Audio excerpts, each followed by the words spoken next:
আজকে আমরা দেখো জুলজি পোর্শন যেটা রয়েছে, এই জুলজি পোর্শন থেকে সেল বায়োলজি, জেনেটিক্স আর মলিকুলার বায়োলজি এই তিনটেকে কম্বাইনলি পড়বো। তো যেহেতু আমরা প্লাজমা মেমব্রেনের আল্ট্রা স্ট্রাকচার দেখে নিয়েছি, তাই আমরা আজকে প্রথমে হচ্ছে কি ডিএনএ আরএনএ নিয়ে শুরু করব, তারপর কিছুটা ক্রোমোজোমের স্ট্রাকচার পড়বো, সেল সাইকেল পড়বো, তারপর আমরা সেল ডিভিশন পড়বো, এবং তার পাশাপাশি দেখো এখানে mechanisms of replication, transcription, translation এটা পড়বো। এবং তার সঙ্গে এরপর আমরা চলে যাব এই mode of inheritance of autosomal and sex linked genes in men. তো তার মধ্যে রয়েছে দেখো একটা থ্যালাসেমিয়া জানতে হবে, তার পাশাপাশি হিমোফিলিয়া জানতে হবে। ঠিক আছে, এটা নিয়েও আমরা পড়বো। তো তার সঙ্গে আমরা লিঙ্কেজ, রিকম্বিনেশনটা পড়বো। এখানে ডাউন সিনড্রোম, ক্লাইনফিল্টার সিনড্রোম নিয়ে একটু পড়বো। এবং তার পাশাপাশি দেখো আমরা ক্লাস 11-12 যে সিলেবাস রয়েছে সেখান থেকেও কম্বাইনলি দেখার চেষ্টা করব। এখানেও দেখো সেল সাইকেল রয়েছে এবং মাল্টি। স্যার একটা কথা বলবো স্যার। হুম হুম হুম স্যার বলছি ওই আমাদের ক্লাসিফিকেশন অফ কোঅর্ডিনেটসে হুম জুলজিতে ওই যে classification of amphibia, reptilia, aves and mammalia হুম আর ওই স্পেশাল ফিচার্স স্যার এইগুলো কি আমাদের হয়েছিল? হ্যাঁ, কিছুটা হচ্ছে কি আমি দিয়ে দিয়েছিলাম। ঠিক আছে, তো সেগুলো জাস্ট আমি মানে হ্যাঁ, আর্থ্রোপোডা অব্দি হয়েছিল। না না না, তারপর হচ্ছে কি মেমেলসের যে বৈশিষ্ট্যগুলো আমি বলে দিয়েছিলাম যেখান থেকে কোশ্চেন হয়। ঠিক আছে, তো সেগুলো আর ডিটেলসে আচ্ছা পড়ার দরকার নেই, কারণ সেখান থেকে কোশ্চেন আসে না আর কি। আমরা যে হট আচ্ছা টপিকগুলোকে চুজ করছি আর কি, আচ্ছা যেখান থেকে কোশ্চেন আসে। হ্যাঁ, ওকে ওকে ওকে ওকে ক্রেনিয়াল নার্ভস এগুলো, ওগুলো একটা ডিস্ট্রিবিউশন অফ ক্রেনিয়াল নার্ভ। ওগুলো হবে, ওগুলো হবে একটু পরে হবে। ঠিক আছে, ওগুলো হবে, মানে ওগুলো স্পেশাল যে ক্যারেক্টারগুলো রয়েছে সেগুলো আলাদা একটা ভাবে ক্লাস নেওয়া হবে। চলো, তার পাশাপাশি দেখো এখানে ওকে মাল্টিপল এলিল পড়বো আমরা। এই এলিলের দেখো অনেকগুলো টাইপস রয়েছে। এর পাশাপাশি দেখো এখানে আমরা এখানেও দেখো রেপ্লিকেশন, ট্রান্সক্রিপশন, ট্রান্সলেশন রয়েছে। এখানেও থ্যালাসেমিয়া রয়েছে, সিকেল সেল অ্যানিমিয়া রয়েছে। এই জিনিসগুলো আমরা ডিটেলসে জানবো। ঠিক আছে, তারপর দেখো এখানে ডিএনএ ফিঙ্গারপ্রিন্টিং, পিসিআর, ক্লোনিং আর হচ্ছে অঙ্কোজিন। এখানে দেখো লাস্টে রয়েছে অঙ্কোজিন আর ক্যান্সার। তো ঘুরিয়ে ফিরিয়ে মোটামুটি মোরওভার সেম রয়েছে। তো আমরা আজকে ডিএনএ, তারপর আরএনএ, তারপর হচ্ছে কি আমরা রেপ্লিকেশন, ট্রান্সক্রিপশন, ট্রান্সলেশন দিয়ে মোটামুটি শুরু করছি। ঠিক আছে, চলো, তো ফার্স্ট আমরা চলে যাব ডিএনএ। তো ডিএনএ এর ক্ষেত্রে যদি আমরা দেখি, তাহলে এটা অবভিয়াসলি আমরা জানি যে ইউক্যারিওটিকের ক্ষেত্রে বা কিছু হচ্ছে প্রোক্যারিওট রয়েছে যাদের ক্ষেত্রে এটা জেনেটিক মেটেরিয়াল হিসেবে কাজ করে, জেনেটিক মেটেরিয়ালস হিসাবে কাজ করছে। এবারে ডিএনএর যদি আমরা স্ট্রাকচার দেখি তাহলে কি দেখতে পাবো, যদি এর ফুল ফর্ম দেখি আমরা তাহলে দেখি ডিঅক্সি রাইবো নিউক্লিক অ্যাসিড। ওকে, এটা তার ফুল ফর্ম। এর স্ট্রাকচারে যদি আমরা দেখি তিনটে জিনিস থাকে। একটা রয়েছে deoxy ribose sugar, deoxy ribose sugar, তারপর থাকবে N2 বেস, আর হচ্ছে ফসফরিক অ্যাসিড, ফসফরিক অ্যাসিড। আচ্ছা, এই তিনটেকে এক কথায় কি বলে? এই তিনটেকে একসঙ্গে বলা হয় নিউক্লিওটাইড। নিউক্লিওটাইড। নিউক্লিওটাইড। তাহলে আমরা বলতে পারি একটা ডিএনএর গঠনগত যে উপাদান বা স্ট্রাকচারাল ইউনিট যদি আমরা দেখি, ডিএনএর ইউনিট কি হবে? এই নিউক্লিওটাইড, নিউক্লিওটাইড। ওকে, চলো, তো এখানে কম্পারেটিভলি তোমরা নিউক্লিওসাইডটাও দেখে নাও। নিউক্লিওসাইড, নিউক্লিওসাইড সময় এই যে রাইবোজ সুগার থাকবে, রাইবোজ সুগার প্লাস হচ্ছে N2 বেস, তার সঙ্গে ফসফরিক অ্যাসিড থাকবে না, তখন তাকে আমরা কি বলবো? নিউক্লিওসাইড বলবো। এটাও কম্পারেটিভলি মনে রাখবে। ঠিক আছে, তো দেখো একটা যদি এই যে ডিঅক্সি রাইবোজ সুগার আর এখানে রাইবোজ সুগার দেখালাম, ডিঅক্সি রাইবোজ সুগার মানে এটাও 5 carbon containing sugar, 5 carbon sugar. তো এর যদি আমরা স্ট্রাকচারাল ভাবে দেখি তাহলে কি দেখতে পাবো? একটা ডিঅক্সি রাইবোজ সুগার আর একটা রাইবোজ সুগারের মধ্যে বেসিক ডিফারেন্স কিছু রয়েছে। এখানে দেখো এটা 1 নম্বর কার্বন, 2 নম্বর, 3 নম্বর, 4 নম্বর। 5 নম্বরে থাকবে CH2OH, এখানে H থাকবে, এখানে HOH থাকবে। এই 2 নম্বরে HOH এর বদলে শুধুমাত্র H থাকবে, আর এখানে OH থাকবে। তাহলে দেখো এই যে 2 নম্বর পজিশনে যেহেতু এইচ রয়েছে, তখন তার নাম হয়ে গেল কি ডিঅক্সি রাইবোজ সুগার। আর রাইবোজ সুগারের সঙ্গে এর পার্থক্য কি একটু দেখে নাও, কারণ পরীক্ষায় থাকে যে কেন ribose sugar deoxy ribose sugar হচ্ছে। দেখো রাইবোজ সুগারের সঙ্গে পার্থক্য কেন, সেম মোর ওভার সেম স্ট্রাকচার, শুধু 2 নম্বর পজিশনে OH চলে আসে, OH চলে আসে। এখানে যেমন OH ছিল, এখানে H, এখানে HOH হয়ে গেল, এখানেও HOH, আর এখানে H, এখানে CH2OH। তাহলে ডিফারেন্সটা বুঝতে পারলে। এই যে দেখো এই যে 2 নম্বর পজিশনে আর এখানে 2 নম্বর কার্বন পজিশনে।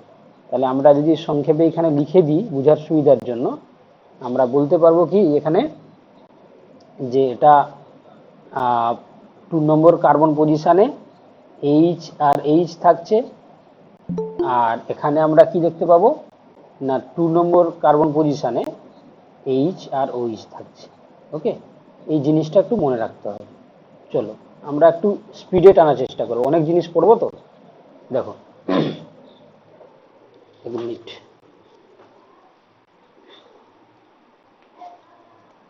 চলো এবার দেখো আমরা যদি এই ডিএনএ যে কথা বলছিলাম, সেই ডিএনএ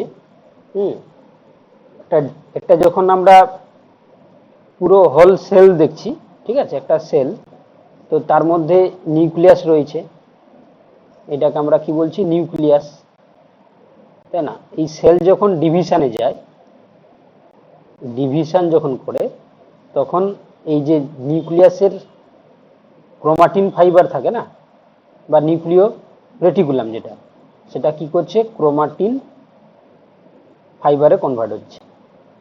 তো সেই ক্রোমাটিন ফাইবারগুলো কনডেন্সড হয়ে গিয়ে অ্যাকচুয়াল ক্রোমোজোম ফর্ম করে। ক্রোমোজোমের স্মল ইউনিটটাকে আমরা কি বলি ডিএনএ বলি, ডিএনএ স্মল ইউনিটটাকে আমরা কি বলছি জিন বলছি। জিনের অল্টারনেটিভ দুটো ফ্যাক্টর থাকে, যেটাকে আমরা কি বলি এলিল বলি, তাই না, এলিল বলি। তো এলিলগুলো যে পজিশনে থাকে ক্রোমোজোমের, সেই পজিশনটাকে আমরা কি বলি লোকাস বলি। এই কনসেপ্টটাও একটু জানতে হবে, ঠিক আছে। চলো এবার একটা যে ডিএনএ কথা বলা হলো, সেই ডিএনএতে আমরা যে N2 বেস দেখতে পাই, N2 বেস হিসাবে কি থাকে এখানে, N2 বেস হিসাবে মানে 2 টাইপসের হচ্ছে N2 বেস থাকবে। একটা ধরে নাও পিউরিন, আর হচ্ছে সাইটোসিন আর থাইমিন। Yes, purine pyrimidine. হ্যাঁ, এই পিউরিন দুটো টাইপের থাকবে। কি কি? একটা থাকে অ্যাডেনিন, গুয়ানিন, এখানে থাকবে দুটো টাইপের, এটা সাইটোসিন থাইমিন, এটা আমরা সবাই জানি, ঠিক আছে। তো দেখো এই ডাবল স্ট্যান্ডার্ড ডিএনএর ক্ষেত্রে, কি হয় না অ্যাডেনিন অলওয়েজ দুটো হাইড্রোজেন বন্ড নিয়ে টির সঙ্গে যুক্ত থাকে, আর জি সবসময় 3টে হাইড্রোজেন বন্ড নিয়ে থাইমিনের সঙ্গে যুক্ত থাকে। তো একজন সায়েন্টিস্ট রয়েছে, তার নাম হচ্ছে কি চারগোভ। তিনি একটা রুলস দিয়েছিলেন, তার নাম অনুসারে বলা হয় কি চারগোভ রুল। তিনি বললেন কি যে একটা ডাবল স্ট্যান্ডার্ড ডিএনএ এর ক্ষেত্রে যে এই পিউরিন আর পিরিমিডিন এর রেশিও অলওয়েজ কি হয় 1 হয়। তাহলে আমরা এখান থেকে বলতে পারি পিউরিন মানে A+G, আর পিরিমিডিন মানে হচ্ছে T+C = 1। ওর আমরা বলতে পারি এখানে, তাহলে A+G = T+C বলতে পারি, তাই না? এবার এখান থেকে আমরা কনক্লুশনে কি আসতে পারি না, যেহেতু অ্যাডেনিন অলওয়েজ টির সঙ্গে যুক্ত হয় দুটো হাইড্রোজেন বন্ড নিয়ে, সি সবসময় 3টে হাইড্রোজেন বন্ড নিয়ে সির সঙ্গে যুক্ত হয়, তাহলে এখান থেকে কনক্লুশনে কি আসতে পারি, কনক্লুশন যে একটা ডাবল স্ট্যান্ডার্ড ডিএনএতে অ্যাডেনিন যা থাকবে তাই থাকবে কি থায়ামিন, আর গুয়ানিন যা থাকবে তাই থাকবে কি সাইটোসিন। এটা হচ্ছে কি পরিমাণের দিক থেকে, ঠিক আছে। তো এবার এখানে কোশ্চেন বলছি, চলো ধরো কোশ্চেন থাকলো পরীক্ষায় যে একটা ডিএনএতে, ডাবল স্ট্যান্ডার্ড ডিএনএতে, ঠিক আছে, অ্যাডেনিন থাকলো ধরো 15%, তাহলে কোশ্চেন হচ্ছে কি জি, সি আর টি কত হবে, অ্যান্সার করো। স্যার টি থাকবে স্যার, বলে দাও। স্যার টি থাকবে 15%, জি আর সি থাকবে স্যার 35% করে 70%। 70%। যারা বুঝতে পারলে না কি করে করবে দেখে নাও। এটা ডাবল স্ট্যান্ডার্ডের ক্ষেত্রে আমরা দেখলাম A plus G plus C plus T equal to 100। তাহলে এখানে দেখো এ বলে দিয়েছে, দেখো ডাবল স্ট্যান্ডার্ড ডিএনএ ক্ষেত্রে এ যখন 15% আছে তাহলে টি নিশ্চয়ই 15% থাকবে। তাহলে এখানে আমরা বসাতে পারি এর জায়গায় 15 plus G plus C plus 15 equal to 100। ওর আমরা করতে পারি G plus C equal to 100 minus 15 plus 15 কত হয় 30 হয়ে যায়, সমান 70। ওর আমরা করতে পারি জি সমান সি সমান 70/2 সমান 35। তাহলে এখান থেকে আমরা বলতে পারি এ সমান 15, টি সমান 15, জি সমান 35, সি সমান 35। ঠিক আছে, এইটা হয়ে গেল কি অ্যান্সার। বোঝা গেছে? চলো, বুঝতে পেরেছো তো আগেরটা? স্যার এটা ইউটিউবে একবার দেখেছিলাম স্যার। হ্যাঁ, ও আচ্ছা আচ্ছা, এটা দিয়েছিলাম না? আচ্ছা, দেখেছি সবাই। তাহলে দেখো এবার একটা ডিএনএ এর ক্ষেত্রে সবাই কি, আচ্ছা আমি যেটা লেকচার সিরিজ দিয়েছিলাম ওটাকে সবাই দেখেছো? তাহলে আমি সেটাকে স্কিপ করে যাব। দেখেছি, আমি দেখেছি, হ্যাঁ। না, একজন না স্যার, দেখেছি, দেখা হয়েছে। দেখা হয়নি। চলো তাহলে, স্যার সবটা দেখা হয়নি। দেখা হয়নি। চলো এবার দেখো একটা ডিএনএ যদি আমরা স্ট্রাকচার দেখি,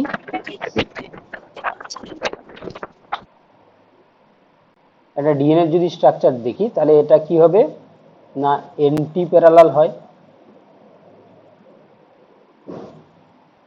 এন্টি প্যারালাল হবে। আর কি হবে না, এখানে আমরা কি দেখতে পাবো না, ডাবল স্ট্যান্ডার্ড হয়। ডাবল স্ট্যান্ডার্ড হবে। তারপর কি হবে, অ্যাসিডিক নেচার হবে, তাই না? অ্যাসিডিক নেচার হবে, অ্যাসিডিক ইন নেচার।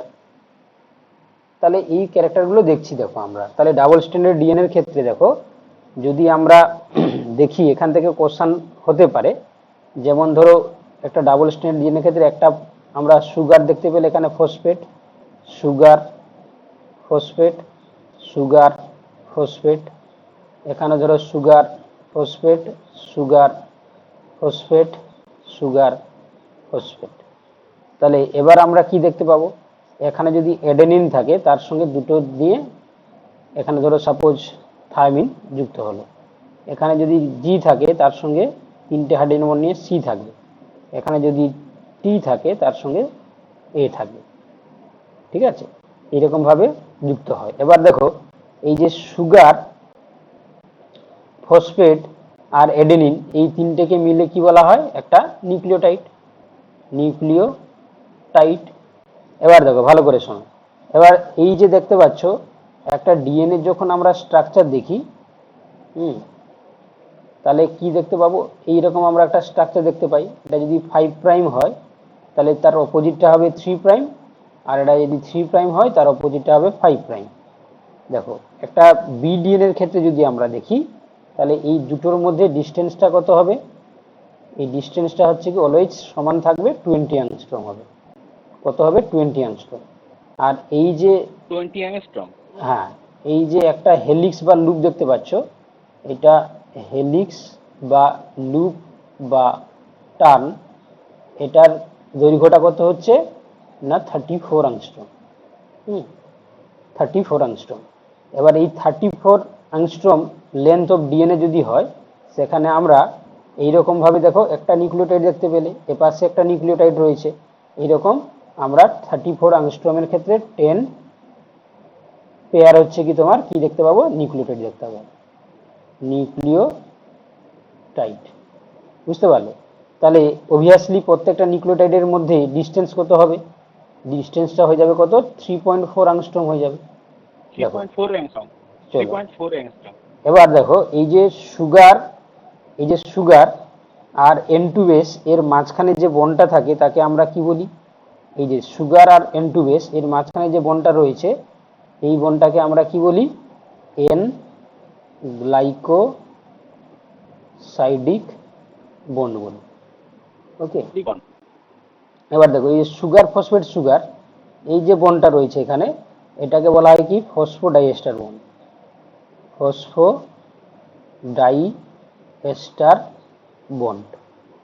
ওকে, আবার এটা তো মাঝখানে রয়েছে, তো জানো তোমরা, এটা হচ্ছে কি হাইড্রোজেন বন্ড, হাইড্রোজেন বন্ড।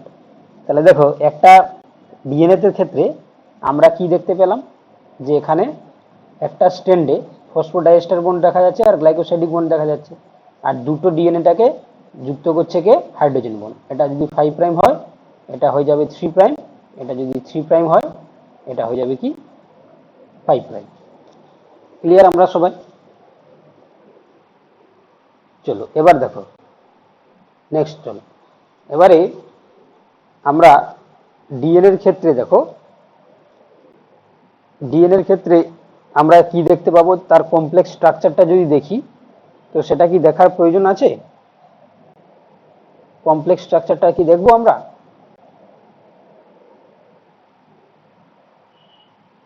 আচ্ছা দেখে নাও, দেখে নাও, কারণ হচ্ছে কি শিখে নিতে হবে। দেখো তো কমপ্লেক্স যদি আমরা স্ট্রাকচারটা দেখি তাহলে কি দেখতে পাবো, একটা সুগার আঁকছি আমি,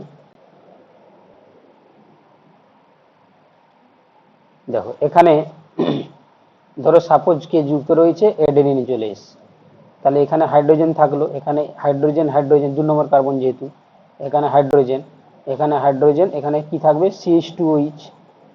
ওকে, তাহলে এই যে OH ছিল, এই OH-টা ফসফেটের সঙ্গে কি করবে, বন্ড করবে, দিয়ে পি, এখানে আসবে OH, এখানে O মাইনাস, আর এখানে আবার একটা সুগার যোগ হবে। দেখে নাও, কারণ তোমরা যাকে শিখাবে তারা যেরকম আঁকতে পারে। এখানে কি আসবে, CH2 ছিল, অক্সিজেন ছিল, এখানে একটা কি হবে, ওয়াটারের সঙ্গে বন্ড করে হাইড্রোজেনটা অক্সিজেনটা যুক্ত হয়ে যাবে। এখানে থাকলো H, এখানে সাপোজ থাকলো G, তাহলে এখানে H থাকবে, এখানে H, এখানে HOH। ঠিক একইভাবে এর উল্টো দিকেও আমরা যদি ড্র করার চেষ্টা করি, আর একটা কালি নিয়ে নিই, বুঝতে সুবিধা হবে। চলো তাহলে এখানে যদি আমরা করি একইভাবে,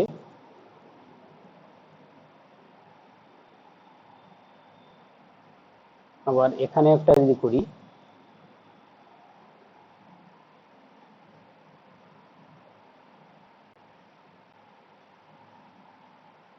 বুঝছে? দেখো তাহলে এখানে এ থাকা মানে এখানে কি আসবে, এখানে থায়ামিন আসবে, এখানে আসবে কি থায়ামিন আসবে, তাহলে এখানে হয়ে যাবে কি H, আর এখানে ধরো H, চলে আসবে 2 নম্বর কার্বন যেহেতু, এখানে OH, আর এখানে থাকবে H, CH2OH ছিল, CH2 থাকলো, এখানে ফসফেট চলে আসবে, পি চলে আসবে, তাহলে ও হয়ে যাবে, এদিকে চলে আসবে কি এই যে 3 নম্বর কার্বনে ও এর সঙ্গে যুক্ত হয়ে যাবে, বুঝছে? আর এখানে H, এখানে CH2OH, এখানে H থাকলো, এখানে H, আর এখানে C চলে আসবে, তাহলে এখানে 3টে বন্ড নিয়ে যুক্ত হবে, আর এখানে 2টো বন্ড নিয়ে যুক্ত হবে। ঠিক আছে, দেখো তাহলে এখানে আমরা যে এন্টি প্যারালাল বলছিলাম তার কারণ কেন, দেখো ভালো করে দেখে নাও। এই যে এখানে দেখো এটা 1 নম্বর কার্বন, 2 নম্বর কার্বন, 3 নম্বর, 4 নম্বর, এখানে 5 নম্বর। সেই 5 নম্বর কারণে এই যে OH রয়েছে না, OH এর ক্ষেত্রে H অক্সিজেনের হচ্ছে নন পেয়ার ইলেকট্রন ফ্রি রয়েছে, এই জন্য সে কারোর সঙ্গে বন্ড করতে পারে, এই জন্যটাকে 5 প্রাইম বলছি। আবার দেখো অপোজিটে একটা 1 নম্বর, 2 নম্বর, 3 নম্বর, 4 নম্বর, 5 নম্বর, 3 নম্বরে OH ফ্রি রয়েছে বলে ওটাকে আমরা 3 প্রাইম বলি। একইভাবে দেখো এখানে 1 নম্বর, 2 নম্বর, 3 নম্বর, 4 নম্বর, 5 নম্বর, 3 নম্বর OH-টা মুক্ত রয়েছে বলে এটাকে 3 প্রাইম। অপোজিটে দেখো 5 নম্বরের OH মুক্ত রয়েছে, কারণ 1 নম্বর, 2 নম্বর, 3 নম্বর, 4 নম্বর, এই যে 5 নম্বর, এই জন্য এটাকে আমরা কি বলছি 5 প্রাইম। দ্যাটস কেন হোয়াই ডিএনএ কে আমরা কি বলি, অ্যান্টি প্যারালাল। ঠিক আছে, অ্যান্টি প্যারালাল। ওকে, প্যারালাল স্ট্রাকচার।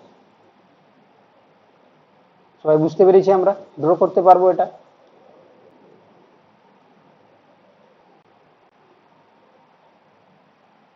ঠিক আছে তো? চলো এবার দেখো, এবার হচ্ছে কি দেখো, একটা আরএনএ যদি আমরা দেখি একইভাবে, তাহলে আরএনএ এর ক্ষেত্রে আমরা কি দেখতে পাবো? আরএনএ ক্ষেত্রে সব সেম থাকবে, শুধু এন টু বেস, মানে এই যে যদি তার স্ট্রাকচার দেখি, শুধু এখানে থাকবে ribose sugar, ribose sugar, N two base, আর হচ্ছে ফসফরিক অ্যাসিড। আর সবাই শুনতে পাচ্ছি তো আমরা? আচ্ছা, শুনতে পাচ্ছি। এই এন টু বেস, তাহলে এই রাইবোজ সুগারটা আমরা দেখতে পেলাম, এটা হচ্ছে C5H10 আর হচ্ছে O4, তাই না?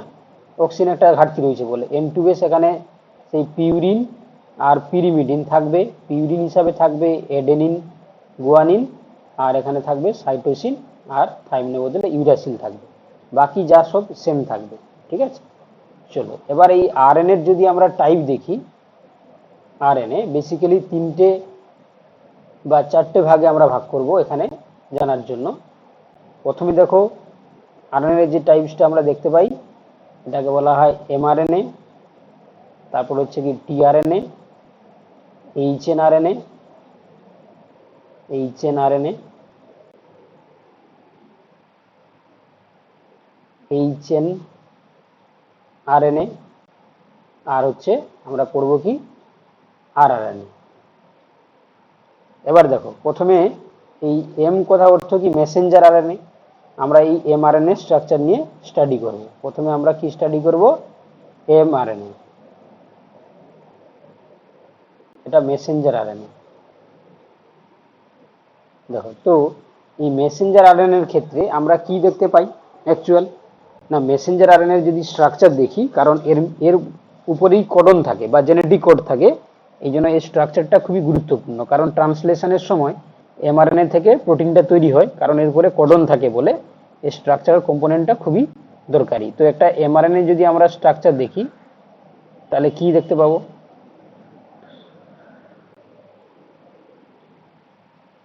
দেখো, এই এমআরএনএ স্ট্রাকচারে এই ফাইভ প্রাইম, এটা হচ্ছে 5 প্রাইম, এটা হচ্ছে কি 3 প্রাইম। ওকে, 5 প্রাইম এবং হচ্ছে 3 প্রাইম। এবার দেখো, এই 5 প্রাইমে কেপ থাকে, কেপ রিজিয়ন থাকে, কেপ। আর 3 প্রাইমে এটা যে কেপ রিজিয়নটা হচ্ছে মিথাইলেটেড হয়, CH3 গ্রুপ থাকে, মিথাইলেটেড, মিথাইলেটেড কেপ হয়। আর 3 প্রাইমে কি থাকে? অনেকগুলো এডেনিন থাকে। এই জন্য আমরা এটাকে কি বলি? পলি এডেনিন টেল বা পলি এটেল, পলি এডেনিন টেল। এবার দেখো, এখানে এই যে রিজিয়নটা রয়েছে, এই রিজিয়নটা এখানে কি থাকবে?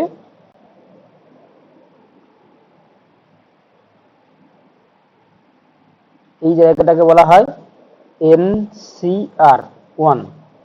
NCR এর পুরো নাম কি? নন কোডিং রিজিয়ন 1, মানে এখানে কোনো কোডন থাকবে না। আচ্ছা, তারপরে কি থাকবে? এই জায়গাটায় থাকবে কি? ইনিশিয়েশন কোডন, তার নাম কি? AUG। এর নাম কি তাহলে? ইনিশিয়েশন কোডন, বা এটাকে আমরা বলতে পারি স্টার্ট কোডন। এ কি করছে না, যখন ট্রান্সলেশন হবে এই এমআরএনএ এর এই স্টার্ট কোডন কি করছে? ট্রান্সলেশনটাকে স্টার্ট করছে। এবং এই AUG যে এমআরএনএটাকে কোড করে, তার নাম কি? Methionine, methionine.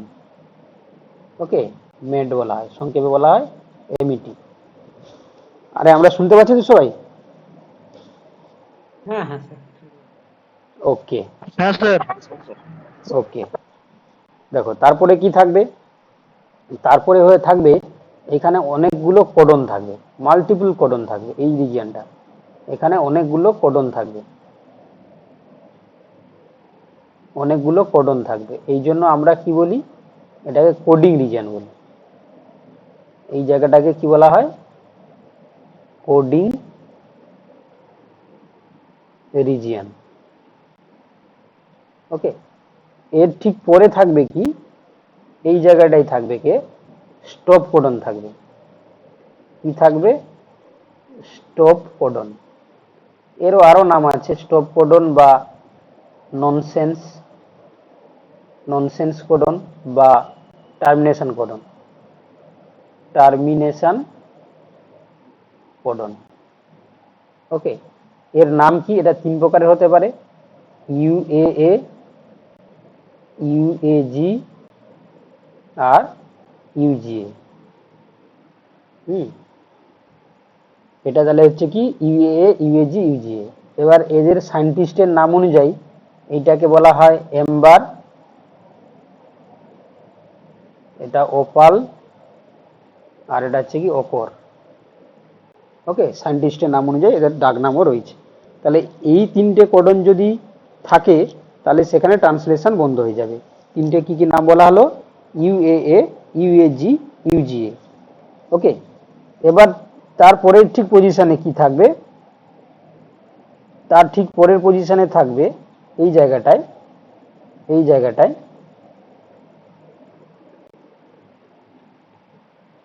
এই জায়গাটায় থাকবে কি NCR2, অর্থাৎ নন কোডিং রিজিয়ন অফ 2। তাহলে NCR2 থাকলো কোথায়, তারপরে থাকলো। তাহলে এটা একটা mRNA স্ট্রাকচার। ঠিক আছে, ভালো করে পড়তে হবে, এখান থেকে কোশ্চেন সেট হবে। ক্লিয়ার?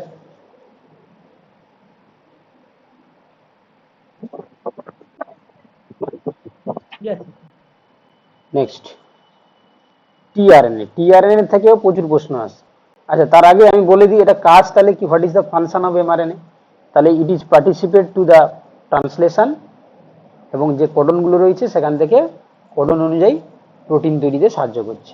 চলো তাহলে এবার আমরা পড়বো কি টিআরএনএ। টিআরএনএ, দেখো টিআরএনএ এর ক্ষেত্রে আমরা কি দেখতে পাবো না, এটাকে বলা হয় ট্রান্সফার আরএনএ। এটাকে যদি আমরা 3D স্ট্রাকচার দেখি তাহলে দেখতে পাবো ক্লোভার লিফের মতন, সরি 2D স্ট্রাকচার দেখলে দেখতে পাবো ক্লোভার লিফের মতন, ক্লোভার লিফ ইন স্ট্রাকচার। আর যদি আমরা 2D স্ট্রাকচার দেখি তাহলে দেখতে পাবো এল শেপেড। কেমন দেখতে পাবো, এল শেপেড। এবার দেখো একটা টিআরএনএ যদি স্ট্রাকচার আমরা ড্র করার চেষ্টা করি তাহলে অনেকটা আমরা এইভাবে দেখতে পাবো।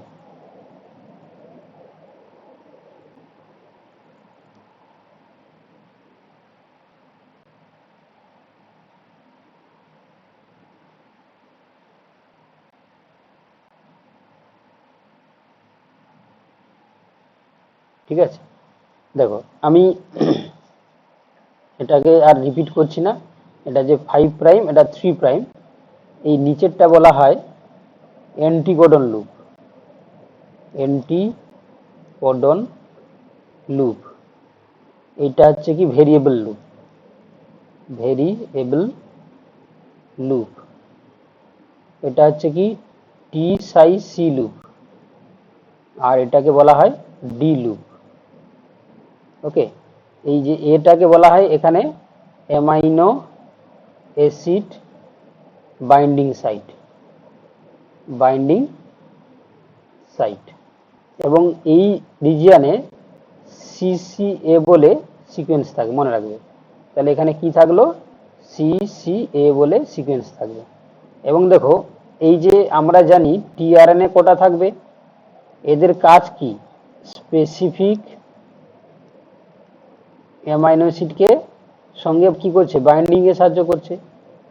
তো এই জন্য আমাদের শরীরে অ্যামাইনো অ্যাসিডের সংখ্যা কটা, অ্যাপ্রক্স 20। 20 রকমের, তো টিআরএনএ এর সংখ্যা তাহলে কটা হবে, অ্যাপ্রক্স 20।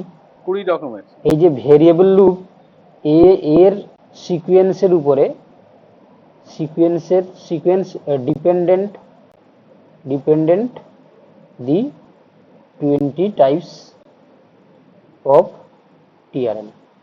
বাকি মোর ওভার সেম থাকে সবার, শুধু এই ভেরিয়েবল লুপের জন্য টিআরএনএ 20 টাইপসের হয়। এবার দেখো আমরা একটা মানে আরএনএ কে পড়ি 5 প্রাইম থেকে 3 প্রাইম, এই জন্য বহুবার কোশ্চেন দিয়েছে, অনেকেই ভুল করেছে যে 1 নম্বর লুপের নাম কি, অনেকে করে দিবে কি টি সাই সি লুপ। 3 নম্বর লুপের নাম কি, অনেকে বলে দিবে কি 1 নম্বর 2 নম্বর 3 নম্বর অ্যান্টিকোডন।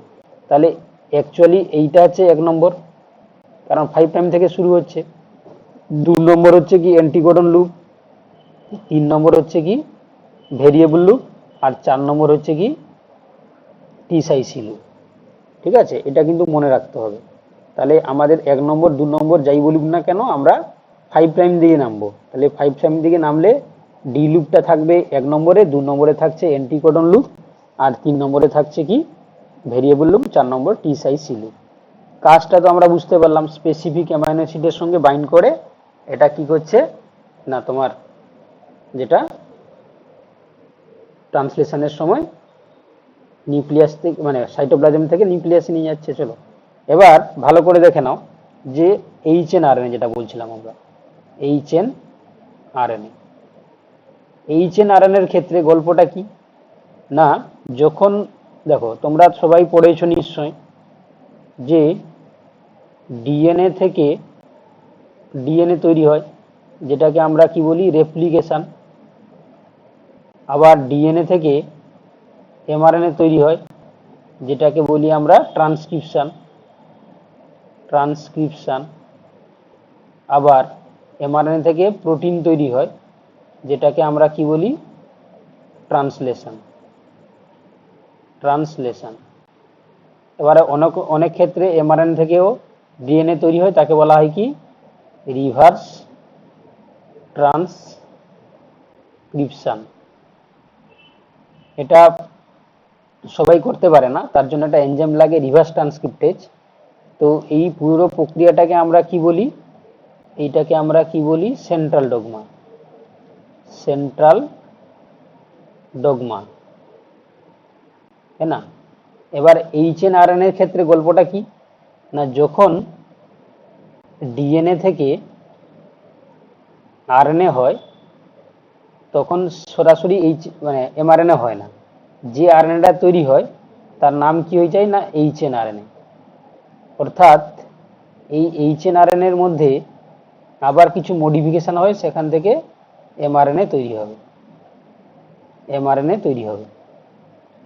ঠিক আছে, তাহলে আমরা এখানে কি দেখতে পাবো এমআরএনএ দেখতে পাবো।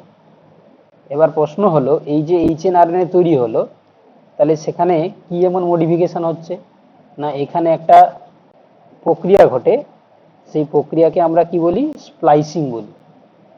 স্প্লাইসিং। ওকে, দেখে নাও তাহলে এইচএন আরএনএ এর যদি আমরা স্ট্রাকচার দেখি, একটা এইচএন আরএনএ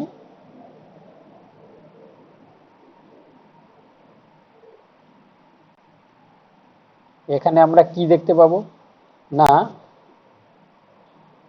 অ্যাকশন ইন্ট্রন করে বাইন্ডিং থাকবে। ধরো এটা 5 প্রাইম, এটা 3 প্রাইম। এবার এখানে থাকলো অ্যাকশন, এটা ইন্ট্রন, এটা অ্যাকশন, এটা হচ্ছে ইন্ট্রন, এটা অ্যাকশন ইন্ট্রন অ্যাকশন। তাহলে এখানে বলে দিই আমি, অ্যাকশন এটা হচ্ছে ফাংশনাল জিন, ফাংশনাল জিন। আর যেটা ইন্ট্রন এটা হচ্ছে কি নন ফাংশনাল জিন, নন ফাংশনাল জিন। তাহলে অবভিয়াসলি কি করতে হবে, ইন্ট্রন গুলোকে কেটে বাদ দিতে হবে, শুধু অ্যাকশন থাকবে। এবার কি হচ্ছে এখানে এই যেটা তাহলে সরি এটা হচ্ছে এইচএন আরএনএ। HN RNA. তাহলে এখানে যখন স্প্লাইসিং, হ্যাঁ ত্রিশূলের মতো অংশটাই কি বলে বলছিলেন ভুলে গেছি। ত্রিশূলের মতন কোথায়? ওই একটা ছিল না ওই ওই সাই। তিনটে অংশ ছিল না? হ্যাঁ ওর স্যার, নাম সাই। সাইন। আচ্ছা, তাহলে এখানে দেখো, এখানে দেখো তাহলে স্প্লাইসিং হলে এখানে কি আসবে না, স্প্লাইসিং হলে হচ্ছে কি এখানে স্প্লাইসোজোম বলে একটা প্রোটিন রিক্রুট হবে। স্প্লাইসোজোম রিক্রুট হবে। স্প্লাইসোজোম ও কোথায় বাইন্ড করে না অ্যাকশন অ্যান্ড ইন্ট্রন বাউন্ডারিতে বাইন্ড করে। বাউন্ডারিতে কি করবে বাইন্ড করবে। তাহলে বাইন্ড করলে কি হবে না, এ কি করছে স্প্লাইসিং এর মাধ্যমে ইন্ট্রন গুলো রিমুভ হয়ে যাবে। তাহলে বাকি পড়ে থাকলো অ্যাকশন। ও আচ্ছা,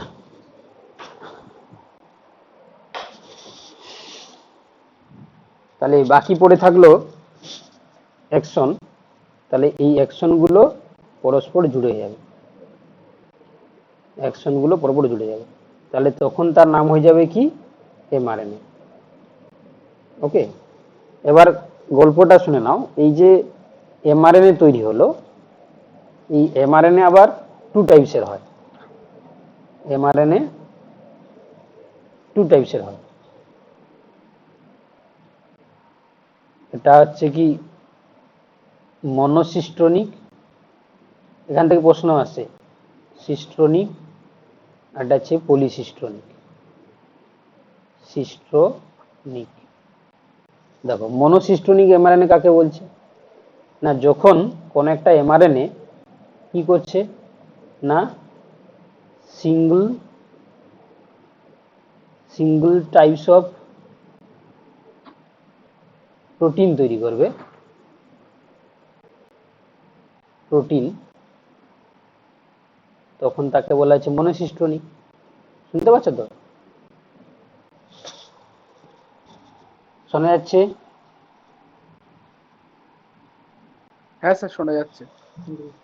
ওকে, তাহলে সিঙ্গেল টাইপস অফ প্রোটিন, আর এখানে হচ্ছে কি multiple types protein, multiple types of protein তৈরি করে। এবার দেখো এই মনোসিস্টোনিকটা আমরা কার ক্ষেত্রে দেখতে পাই না, মনোসিস্টোনিকটা আমরা স্যার প্রোক্যারিওটদের ক্ষেত্রে। না, মনোসিস্টোনিকটা আমরা ইউক্যারিওটিকের ক্ষেত্রে থাকতো, পলিসিস্টোনিকটা আমরা প্রোক্যারিওটিক। এটা হচ্ছে কি মনোসিস্টোনিক আমরা ইউক্যারিওটিক সিস্টেমে দেখতে পাবো, আর পলিসিস্টোনিকটা আমরা প্রোক্যারিওটিক অর্গানিজমসের ক্ষেত্রে দেখতে পাবো। বোঝা গেছে? এটা কিন্তু ভিভিআই মনে রাখবে। চলো এবার রাইবোজোমাল আরএনএ থেকে কোশ্চেন আসে না, জাস্ট ওটার কাজ বলে দিই। ওটা রাইবোজোম সিনথেসিসে সাহায্য করবে, ওর কোনো স্পেসিফিক স্ট্রাকচার নেই, সেকেন্ডারি লুপ মাঝে মাঝে তৈরি করে, ওটা ইম্পর্টেন্স নেই, আমরা সেটাকে স্কিপ করছি। চলো এবার একটু আমরা এই রেপ্লিকেশন, ট্রান্সক্রিপশন, ট্রান্সলেশন নিয়ে একটু বোঝার চেষ্টা করি। ফার্স্ট আমরা শুরু করব কি রেপ্লিকেশন। ওকে, রেপ্লিকেশন। তো দেখো রেপ্লিকেশনের ক্ষেত্রে আমরা কি জানি, আগে যতটা জানি তারপর দেখছি, তারপর মডেলটা দেখব। রেপ্লিকেশনের ক্ষেত্রে আমরা জানি যে ডিএনএ থেকে ডিএনএ সিনথেসিস হয়, তাই না? এবার এই যে ডিএনএ থেকে ডিএনএ সিনথেসিস হচ্ছে, অবভিয়াসলি সেটা ডাবল স্ট্র্যান্ডের ডিএনএ থেকে ডাবল স্ট্র্যান্ডের ডিএনএ তৈরি হবে। তাহলে এখানে যে ডাবল স্ট্র্যান্ড, এই যে both strand act as a template strand, template strand, তাই না? কেন? দুটোই হচ্ছে কি থেকে দুটোই তন্ত্রী তৈরি হবে, তাহলে both strand act as a template strand. এবং মোস্ট প্রবাবলি দেখা গেছে যে ডিএনএ রেপ্লিকেশন তোমার হচ্ছে কি হয়, সেমি কনজারভেটিভ, সেমি কনজারভেটিভ। আচ্ছা, আর একটা কি, এটাও তোমরা মনে রাখবে, both stand act as a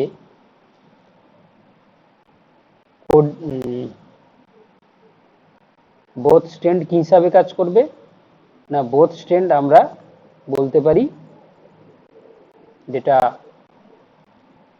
leading and lagging strand, leading and lagging strand, lagging strand. এগুলো সব কি কনসেপ্ট, ঠিক আছে, ভিভিআই মনে রাখবে এগুলো। তাহলে ডিএনএ রেপ্লিকেশনে আমরা ফার্স্ট যেটা শুরু করছি, ফার্স্ট আমরা কি বললাম, দুটো স্ট্যান্ডই হচ্ছে টেমপ্লেট স্ট্যান্ড হিসাবে কাজ করবে। DNA replication semi conservative in nature. Third বললাম যে বোথ স্ট্যান্ড, মানে দুটো স্ট্যান্ডই কি হিসাবে কাজ করছে, দেখো লিডিং এন্ড লেগিং স্ট্যান্ড। কোনোভাবেই তোমরা ভুলেও করবে না যে এখানে একটাই স্ট্যান্ড হচ্ছে কি হিসাবে কাজ করবে, লিডিং স্ট্যান্ড হিসাবে, আর একটাই লেগিং স্ট্যান্ড হিসাবে। কোনোভাবেই তোমরা কিন্তু করতে যাবে না, কারণ দেখে নাও এই যে কথাগুলো বললাম তার উপযুক্ত মানে যুক্তি দিতে হবে, না হলে তো মনে রাখা ইম্পসিবল বা মেনে নেওয়াও ইম্পসিবল। দেখে নাও যে যখন রেপ্লিকেশনটা হচ্ছে, ঠিক আছে, ধরো এটা একটা 5' থেকে 3', আর একটা 3' থেকে 5'। অবভিয়াসলি তাহলে এটা কি হয়ে গেল, একটা double standard DNA, double standard DNA. তো দেখো রেপ্লিকেশনের ক্ষেত্রে রেপ্লিকেশন এর ডিরেকশন দেখো, রেপ্লিকেশনের ডিরেকশনটা হচ্ছে কি, টেমপ্লেট যদি ধরি আমরা 3' থেকে 5', আর যদি সিনথেসিস ডিএনএ তাহলে সেটা কি হবে 5' থেকে 3', তাই না?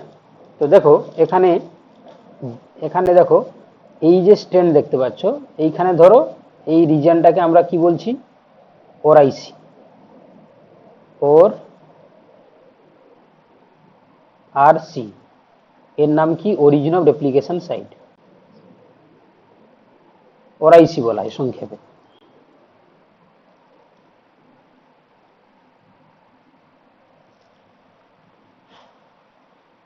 অর্থাৎ অরিজিন অফ রেপ্লিকেশন সাইট।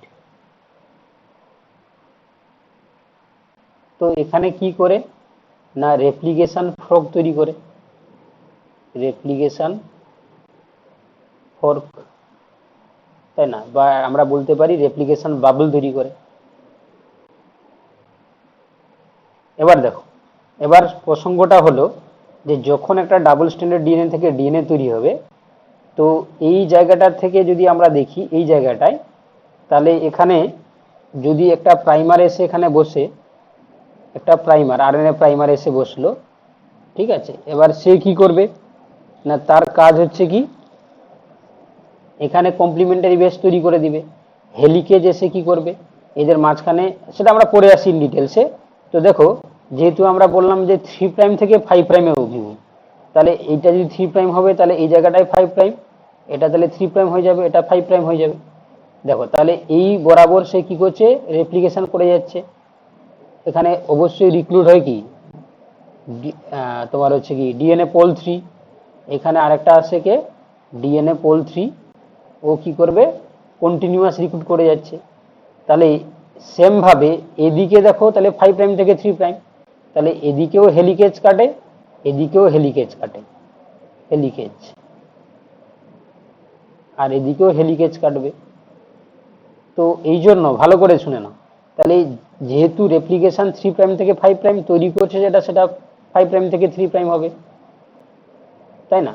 তো সেক্ষেত্রে উল্টো দিকে যখন কেটে কেটে যাচ্ছে, তখন এই জায়গাটায় আর একটা হচ্ছে কি বসবে, প্রাইমার বসবে, এখানে আবার ডিএনএ রেপ্লিকেশন করবে, এখানে একটা প্রাইমার বসবে, সে এখানে হচ্ছে কি ডিএনএ তৈরি করবে। কিন্তু উপরে দেখো, এটা যদি 5' থেকে 3' হয়, তাহলে এটা 5' থেকে এটা 3', এদিকে কন্টিনিউ ডিএনএ সিনথেসিস করে যাবে। কিন্তু তার অপোজিট স্ট্র্যান্ডটা দেখো, এইটুকু খুলেছে, এখানে প্রাইমার বসলো, এতটা ডিএনএ তৈরি করলো, এখানে আবার প্রাইমার বসলো, এখানে ডিএনএ তৈরি করলো। তাহলে এই যে কনসেপ্ট থেকে আমরা বলতে পারি যে both template stand participate as a leading and lagging strand, leading and lagging strand। এটা কে বুঝতে পারোনি বলো? এবারে লিডিং স্ট্যান্ডটা কাকে বলছে দেখে না, লিডিং স্ট্যান্ডটা হচ্ছে কি, যেখানে কন্টিনিউস তৈরি হচ্ছে, অর্থাৎ টেমপ্লেট স্ট্যান্ড যেটা আমরা বলছি, তার 3' থেকে 5'টাকে টেমপ্লেট স্ট্যান্ডের, এটাকে আমরা কি বলছি, লিডিং স্ট্যান্ড, লিডিং স্ট্যান্ড। আবার টেমপ্লেটের 5' থেকে 3' ডিরেকশনে যেটা রয়েছে, সেটাকে আমরা কি বলছি, লেগিং স্ট্যান্ড, লেগিং স্ট্যান্ড, তাই না? তাহলে এই যে লেগিং স্ট্র্যান্ডে ফ্র্যাগমেন্ট অফ ডিএনএ তৈরি হচ্ছে, ফ্র্যাগমেন্ট অফ ডিএনএ তৈরি হচ্ছে, ফ্র্যাগমেন্ট অফ ডিএনএ, যেটাকে আমরা কি বলি, যেটাকে আমরা বলি ওকাজাকি ফ্র্যাগমেন্ট, ওকাজাকি ফ্র্যাগমেন্ট। এই তোমরা বুঝতে পারছো তো সবাই? হ্যাঁ স্যার। স্যার এই ওকাজাকি, বোথ স্ট্যান্ড কি জন্য লিডিং স্ট্যান্ড আর ল্যাগিং স্ট্যান্ড হচ্ছে স্যার, এইটা ঠিক মানে মাথায় ঢুকছে না। এই দুটো যে স্ট্যান্ডকেই কেন? ধরো এই জায়গাটায় রেপ্লিকেশন ফর্ক তৈরি হলো, এই জায়গাটায় যেখানে আমি ক্রস দিচ্ছি, তাহলে এই জায়গায় যদি রেপ্লিকেশন ফর্ক তৈরি হয়, নিচেরটা দেখো এটা 3' হলে এইখানে 5' হচ্ছে, তার পাশে আবার 3' হলে এটা 5'। আমরা বললাম যে ডিএনএ রেপ্লিকেশনের অভিমুখটা কি, টেমপ্লেটের হচ্ছে কি 3' থেকে 5', এই অভিমুখে সে রেপ্লিকেশন করতে পারে। তাহলে এদিকে তো সে কন্টিনিউ 3' থেকে 5' খুলছে, সঙ্গে সঙ্গে তৈরি করে যাচ্ছে, কিন্তু তার অপোজিট ডিরেকশন মানে এই হাফটার এদিকে ভাবো, এই দিকটা হচ্ছে কি সে কন্টিনিউ তৈরি করে যাচ্ছে, কিন্তু এই যে নিচের যে স্ট্যান্ডার্ড হাফ যেটা, তাহলে এখানে তো 5', তাহলে এখানে কি এই ডিরেকশনে তো রেপ্লিকেশন হবে না, তাহলে এতটা এই জায়গাটা পর্যন্ত খুলে এলো, তাহলে সে খুলে এলে এই জায়গাটাতে সে 3' পেয়ে যাচ্ছে, তাহলে এই জায়গাটা আবার তৈরি করে দিবে, আবার পরে এই জায়গাটা খুলে এলো, তাহলে এখানে বসে আবার রেপ্লিকেশনটা করে দিবে, তাই না? তাহলে এই জন্য একটা স্ট্যান্ডের হাফ হচ্ছে কি যখন 3' পেয়ে যাচ্ছে সে কন্টিনিউ রেপ্লিকেশন করে করে যাবে, একটা হাফের অপোজিটে যেটা সেটা সে 3' পাচ্ছে না, তাহলে এই জন্য যতটা খুলে যাওয়ার পরে এইখানে প্রাইমার বসবে, এখানে রেপ্লিকেশন করবো, আবার এখানে প্রাইমার বসবে, এখানে রেপ্লিকেশন করবে। ঠিক একইভাবে এখানে দেখো যে হাফটা হচ্ছে কি লিডিং হয়েছিল সেই হাফটা এখানে লেগিং হয়ে গেছে, আবার এখানে যে লেগিং হয়েছিল সেটা লিডিং, মানে আমি এখানে লিখে দিচ্ছি, এটা হয়ে যাবে কি, এইটা হচ্ছে কি লিডিং লিডিং স্ট্যান্ড, এটা তাহলে লেগিং স্ট্যান্ড, আবার এটা হচ্ছে কি লেগিং স্ট্যান্ড, আর এটা হচ্ছে লিডিং স্ট্যান্ড। এবারে বোঝা গেছে? তো এই জন্য আমরা বললাম যে both template stand participate as a leading and lagging stand. Clear? হ্যাঁ ওকে, হ্যাঁ স্যার। Move to next. তাহলে এবার শোনো, এবার হচ্ছে কি আমরা দেখব যে এই ডিএনএ রেপ্লিকেশন থেকে আর কি কোশ্চেন আসতে পারে। যদিও সবাই পারবে তাও বলে দিচ্ছি আমি। ধরো একটা ডাবল স্ট্যান্ডার্ড ডিএনএ এর ক্ষেত্রে একটা স্ট্যান্ড 5' AT GC TA 3', ঠিক আছে, একটা ডাবল স্ট্যান্ডার্ড ডিএনএ এর একটা টেমপ্লেটের ক্ষেত্রে সিকোয়েন্স এটা। তাহলে যখন রেপ্লিকেশনের পরে এই স্ট্যান্ডের কমপ্লিমেন্টারি স্ট্যান্ডের সিকোয়েন্স কি হবে, কমপ্লিমেন্টারি সিকোয়েন্স কি হবে, তাহলে অবভিয়াসলি তাহলে কি হয়ে যাবে, এটা 5' থাকলে এটা 3' হলে এর কমপ্লিমেন্টারি আমরা সবাই পারবো, আমরা 3', এ থাকলে টি, টি থাকলে এ, জি থাকলে সি, সি থাকলে জি, টি থাকলে এ থাকলে টি, 5', এটা আমরা সবাই পারবো, তাও আমি বলে দিলাম যারা পারবে না তাদের জন্য। ঠিক আছে, চলো এবার আমরা একটু কনসেপ্টের দিকে যাই। দেখো এখানে আমরা দেখতে পাচ্ছি যে কথাটা আমরা বললাম, এখানে একটা ডিএনএ স্ট্রাকচার দেখো, প্যারেন্টাল ডিএনএ ডুপ্লেক্স, এখানে direction of the fork movement, এই ফর্ক থেকে হচ্ছে কি দেখো দূরে চলে যাচ্ছে। এই যে দেখো এই যে টেমপ্লেটটা 3' রয়েছে, এখানে এটা প্রাইমার বসছে, প্রাইমার দিয়ে দেখো ডিএনএ রেপ্লিকেশন করে করে যাচ্ছে এবং সেটা কন্টিনিউ করছে বলে এটাকে আমরা কি বলছি, লিডিং স্ট্যান্ড। আচ্ছা, অন্য যে স্ট্যান্ড দেখো এই যে জায়গাটায়, এই জায়গাটা তো আর 3' পাচ্ছে না, কারণ এটা 5' রয়েছে বলে এইখানে একটা প্রাইমার বসছে, এটা প্রাইমার, সে ডিএনএ তৈরি করলো, এখানে আর একটা প্রাইমার বসলো, সে ডিএনএ তৈরি করলো, এখানে আর একটা প্রাইমার বসলো, সে ডিএনএ তৈরি করলো। তাহলে আমরা বলতে পারি যে লিডিং স্ট্যান্ডের ক্ষেত্রে মাল্টিপল প্রাইমার লাগছে, ঠিক আছে। এই প্রাইমার তৈরি করছে কে না, আরএনএ প্রাইমেজ, এটা এনজাইম, সে কি তৈরি করে না, আরএনএ প্রাইমার তৈরি করে।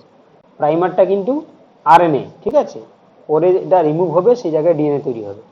দেখো এটা প্রাইমারটা হচ্ছে কি বলে দিই আমরা, ওই 3 থেকে 5 nucleotide long single standard RNA sequence, RNA sequence. Okay, এটা আমাদেরকে মনে রাখতে হবে। চলো এবার দেখো, এই যে দেখতে পাচ্ছ, তাহলে ওকাজাকি ফ্র্যাগমেন্টটা কোথায় তৈরি হচ্ছে? ওকাজাকি ফ্র্যাগমেন্টটা তৈরি হচ্ছে লেগিং স্ট্যান্ডে, তাই না? লেগিং স্ট্যান্ডে হচ্ছে কি ওকাজাকি ফ্র্যাগমেন্ট হচ্ছে।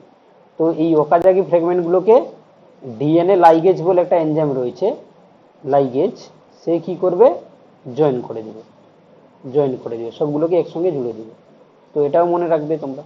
চলো নেক্সট দেখো, এখানে এখানে এই যে বলছিলাম দেখো, পলিমারেজ এনজাইম এসে কিভাবে প্রত্যেকটা ডিএনএ কে দেখো তোমার হচ্ছে কি দুটো দুটো স্ট্যান্ড একসঙ্গেই চলছে, একসঙ্গে এরকম বাবল তৈরি করে। এখানে দেখতে পাচ্ছ ওকাজাকি ফ্র্যাগমেন্ট তৈরি হয়েছে। আর এখানে এই যে হেলিকেজের কাজ কি? হেলিকেজের কাজ হচ্ছে কি হাইড্রোজেন বন্ডগুলোকে কেটে দেওয়া, ক্লিপ করা, ক্লিপড। ঠিক আছে, এই হেলিকেজ এনজাইম কি করছে? হাইড্রোজেন বন্ডগুলো, অর্থাৎ দুটো স্ট্যান্ডের মাঝখানে যে হাইড্রোজেন বন্ডগুলো থাকে সেগুলোকে কেটে কেটে যাওয়ার কার কাজ? না, এই হেলিকেজ এনজাইমের কাজ, হেলিকেজ। ঠিক আছে, আমরা দেখাবো, আর একটু পরে দেখাচ্ছি। এখানে এই ছকটা ভালো করে মুখস্থ করবে। ঠিক আছে, এই ছকটা সবার জন্য রেডি করেছি, ভালো করে মুখস্থ করবে। দেখো এই ছকটা দেখো, এটা প্রোক্যারিওটিকের ক্ষেত্রে যে যে প্রোটিন লাগে আর ইউক্যারিওটিকের ক্ষেত্রে যে যে প্রোটিন লাগে এবং তাদের ফাংশন কি সেগুলো করা রয়েছে। পরেরটা হচ্ছে কি দেখো, এখানে যে যে হচ্ছে কি এনজাইমগুলো লাগে সেই এনজাইমের লিস্টগুলো করা আছে। তো ফার্স্ট আমরা এখানে এই প্রোটিনগুলো নামগুলো দেখবো এবং তারা কি কাজ করে। দেখো দেখো তাহলে যেটা ডিএনএ এ, এটা হচ্ছে কি প্রোক্যারিওটিকের থাকে। এটা কি কাজ করে? না, এটা recognition of origin of replication, মানে অ্যাকচুয়াল অরিজিনটা কোথায় রয়েছে, ঠিক আছে, সেই অরিজিনটাকে রিকগনিশন করা। মানে যেখানে সেখান থেকে তো আর রেপ্লিকেশন শুরু হয়ে যাবে না, তো রেপ্লিকেশন শুরু করার জন্য একটা প্লেস থাকবে, যে প্লেসে গিয়ে হচ্ছে কি প্রথমে আরএনএ প্রাইমার হচ্ছে কি বসবে গিয়ে। তাহলে ওখানে আমরা কি বলছি? রেপ্লিকেশন ফর্ক বলছি বা অরিজিন অফ রেপ্লিকেশন সাইট বলছি। সেটাকে চেনার জন্য প্রোক্যারিওটিকের ক্ষেত্রে ডিএনএ এ প্রোটিন দায়ী। একইভাবে দেখো ইউক্যারিওটিকের ক্ষেত্রে ওরাইসি প্রোটিন থাকে, অরিজিন রেপ্লিকেশন কমপ্লেক্স বলে একটা প্রোটিন থাকে। এই প্রোটিন কি করছে? না, সে রেকগনাইজেশন করছে যে অরিজিন অফ রেপ্লিকেশন সাইট কোন জায়গাটা। দেখো একইভাবে দেখো ইকোলাই ক্ষেত্রে গাইরেজ বলে একটা প্রোটিন থাকে।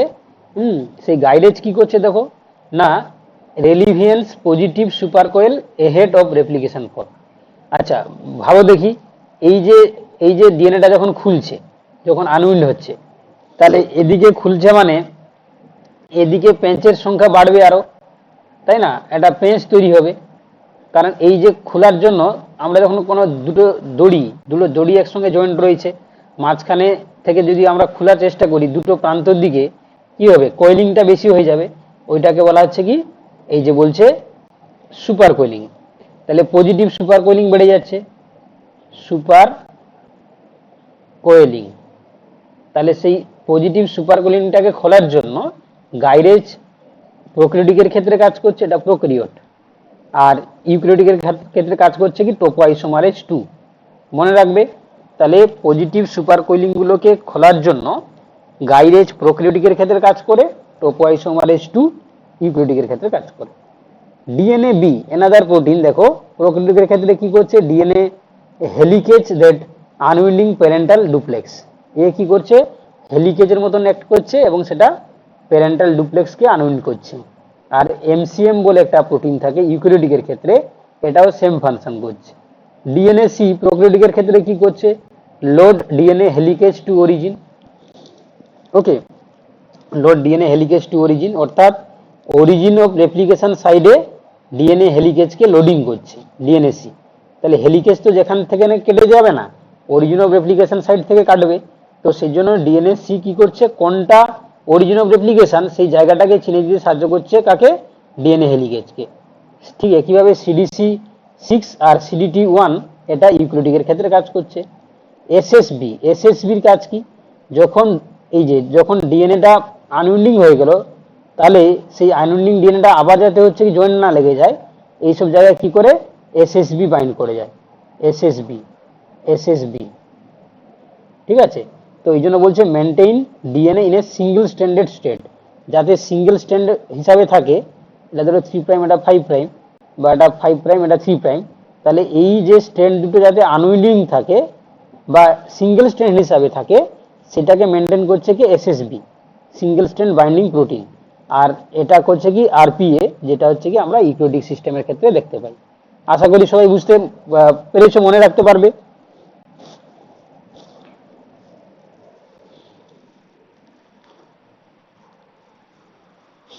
দেখো, তো এখানে বিভিন্ন রকম যে এনজাইম কাজ করে রেপ্লিকেশনে, সেই রেপ্লিকেশনের এনজাইমগুলোকে আমরা এখানে তুলে ধরার চেষ্টা করছি। দেখো ফার্স্ট, দেখো এখানে যেটা গামা কমপ্লেক্স রয়েছে না, gamma complex, alpha beta gamma, তো সেটা কি করছে দেখো না, সেটা হচ্ছে কি প্রোক্যারিওটিকের ক্ষেত্রে বলছে ক্লেম লোডার হিসাবে কাজ করছে, এবং load clamps on the DNA এবং subunit of DNA polymerase, ঠিক আছে, ক্লেম লোডার হিসাবে কাজ করছে। সেই একই কাজ করছে কে না আরএফসি।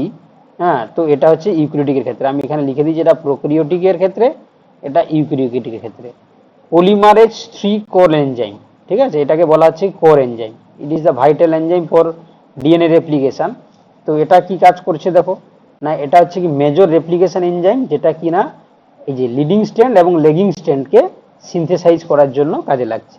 ঠিক একইভাবে এখানে যদি ইউক্যারিওটিক সিস্টেমে আমরা দেখি, তাহলে পলিমারেজ ডেল্টা আর পলিমারেজ ইপসাইলন, এই দুটো হচ্ছে কি এখানে মেজর রোল প্লে করে, পলিমারেজ ডেল্টা আর হচ্ছে কি ইপসাইলন। বিটা ক্লেম যেটা, সেটাই হচ্ছে ইউক্যারিওটিকের ক্ষেত্রে পিসিএনএ। এরা দুজন কি করছে দেখো, ইনক্রিজ প্রসেসিবিলিটি অফ ডিএনএ পলিমারেজ, অর্থাৎ ডিএনএ পলিমারেজের প্রসেসিবিলিটিটাকে ইনক্রিজ করে দিচ্ছে, বুঝতে পেরেছো, মানে তার কাজটাকে আরো বাড়িয়ে দিচ্ছে। দেখো ওয়ার্কস উইথ পলিমারেজ 3 ওর হচ্ছে কি পলিমারেজ ডেল্টা এবং ইপসাইলন। তাহলে দেখো, তাহলে এরা জাস্ট হচ্ছে কি করছে, যদি প্রেজেন্স থাকে তাহলে ডিএনএ এফিসিয়েন্সি, ডিএনএ রেপ্লিকেশনের এফিসিয়েন্সিটাকে বাড়িয়ে দিচ্ছে, কাকে কাকে না ডিএনএ পলিমারেজের সঙ্গে যুক্ত হয়, এফিসিয়েন্সি অফ রেপ্লিকেশনটা বেড়ে যাবে। চলো একইভাবে দেখো প্রাইমেজ দুটোই কিন্তু সিস্টেমে রয়েছে প্রোক্যারিওট ইউক্যারিওটিকের ক্ষেত্রে। এটা অবভিয়াসলি তার কাজ কি, এই যে একটু আগে আমরা প্রাইমার কথা বলছিলাম, এই আরএনএ প্রাইমার তৈরি করা হচ্ছে প্রাইমেজের কাজ। তো আরেকটা দেখো এখানে কোনো ডিসকভার হয়নি বা নেই, পলিমারেজ আলফা যেটা কি করছে, extend RNA primer with short DNA oligonucleotides এর কাজ কি না পলিমারেজ আলফা। এবারে ভাইটাল কাজ হিসাবে দেখো এখানে দুজন ক্ষেত্রেই ডিএনএ লাইগেজ থাকে, এই লাইগেজ কি করছে দেখো, সিলস ওকাজাকি ফ্র্যাগমেন্ট, একটু আগে আমরা বলেছিলাম ইনটু কন্টিনিউয়াস স্ট্র্যান্ড, অর্থাৎ যেটা ফ্র্যাগমেন্ট অফ ডিএনএ তৈরি হয়েছিল, যেটাকে আমরা ওকাজাকি ফ্র্যাগমেন্ট বলেছিলাম, সেই দুটোকে, সেই ফ্র্যাগমেন্টগুলোকে জয়েন করে দিয়ে একটাই কন্টিনিউয়াস স্ট্র্যান্ড তৈরি করে দেয়। Polymerase 1, it is the vital function in prokaryotic system. দেখে নাও, এই যে এখানে তোমরা দেখছিলে এই যে প্রাইমারগুলো রয়েছে না, তাহলে প্রাইমারগুলো থাকলে তো মুশকিল, তাহলে RNA sorry DNA polymerase 1, DNA pol 1 এ কি করছে না, এই এর ফাংশনটা হচ্ছে কি প্রাইমারকে রিমুভ করা, প্রাইমার রিমুভ করা, এবং ওই জায়গাটায় সেম পজিশনে ডিএনএ সিনথেসিস করা, ডিএনএ সিনথেসিস করে দেওয়া, বোঝা গেল। তাহলে প্রোমোটারকে সরি প্রাইমারকে রিমুভ করে দেওয়া, এই দেখো মেনটেনেন্স ডিএনএ সরি এখানে হচ্ছে কি removes RNA primer and polymerase 1 in E coli also fills gap with DNA. E coli ক্ষেত্রে মানে প্রোক্যারিওটিকের ক্ষেত্রে কি করছে, ওই জায়গাটায় ডিএনএটাকে সিনথেসাইজ করে দিচ্ছে। ওকে, কি বললাম বুঝতে পারলে? চলো সেই একই কাজ করছে দেখো FEN1 বলে, যেটা হচ্ছে ইউক্যারিওটিকের ক্ষেত্রে আমরা দেখতে পাই। তাহলে এখানে আরো কিছু ফাংশন রয়েছে দেখো প্রোক্যারিওটিকের ক্ষেত্রে, ইউক্যারিওটিকের ক্ষেত্রে এখানে স্পেশালাইজড করে দেওয়া, মানে স্পেশালাইজড করে দেওয়া হয়েছে। দেখো এখানে পলিমারেজ 1 যেটা আমরা বললাম একটু আগে, প্রাইমার রিমুভার এবং ডিএনএ রিপেয়ার করে দেয়, সেটা তার সাব ইউনিটের সংখ্যা কটা, একটাই সাব ইউনিট থাকে, তাহলে ডিএনএ প্রাইমার আরএনএ প্রাইমারটাকে রিমুভ করে দিচ্ছে, সঙ্গে ওই জায়গাটা ডিএনএ তৈরি করে দিচ্ছে এবং ডিএনএটাকে রিপেয়ারেও সাহায্য করে। ডিএনএ পোল 2 এটা হচ্ছে কি ডিএনএ এ নামে পরিচিত। তো দেখো এখানে বলছে ডিএনএ রিপেয়ারে সরাসরি কাজ করে, ডিএনএ পলিমারেজ 3 তার সাবইউনিটের সংখ্যা কটা? 3টে। এটা হচ্ছে ক্রোমোজোম রেপ্লিকেশনে সাহায্য করে। পলিমারেজ 3 হলো এনজাইম যেটা, তার সাবইউনিটের সংখ্যা 9টা, এটা ক্রোমোজোম রেপ্লিকেশনে সাহায্য করে। ঠিক আছে, আর এখানে পলিমারেজটাকে বলে দিই আমরা, হ্যাঁ, এখানে হচ্ছে কি হয় না, হলো এনজাইম হিসেবে কাজ করে। Mg2+ না থাকলে কিন্তু সেটা কাজ করতে পারবে না, Mg2+। দেখো পলিমারেজ 4 এটা হচ্ছে ডিএনএ রিপেয়ার এবং যেটা ট্রান্সলেশন হচ্ছে কি করতে সাহায্য করছে। পলিমারেজ 5 যেটা যেটা ট্রান্সলেশন সিনথেসিসে সাহায্য করে। আচ্ছা, তারপরে দেখো এখানে পলিমারেজ আলফা রয়েছে। হ্যাঁ, পলিমারেজ আলফা এটা ইউক্যারিওটিক সিস্টেমের ক্ষেত্রে বিটা, গামা, ডেল্টা, ইপসাইলন আর হচ্ছে থিটা, এর স্পেসিফিক ফাংশনগুলো দেখে নিবে। এটা খুব বেশি কেউ যদি এটাকে অ্যাভয়েড করতে চায় করতে পারো। ঠিক আছে, এটা যদি কোনো কারণে ডিটেলসে কোশ্চেন দেয় তাহলে এখান থেকে দিতে পারে, বাকি তোমরা যদি কেউ চাও তাহলে কিন্তু এটা দেখতে পারো। ওকে, প্রোক্রিওটিক সিস্টেম থেকে এসএসসিতে বেশি দেয়, ইউক্যারিওটিকের ক্ষেত্রে কম দেওয়ার চেষ্টা করে, তাও তোমরা একটু প্যারালালি দেখে রাখতে পারো। চলো এবার আমরা চলে যাব আমাদের নেক্সট যেটা রয়েছে, ট্রান্সক্রিপশন। ট্রান্সক্রিপশন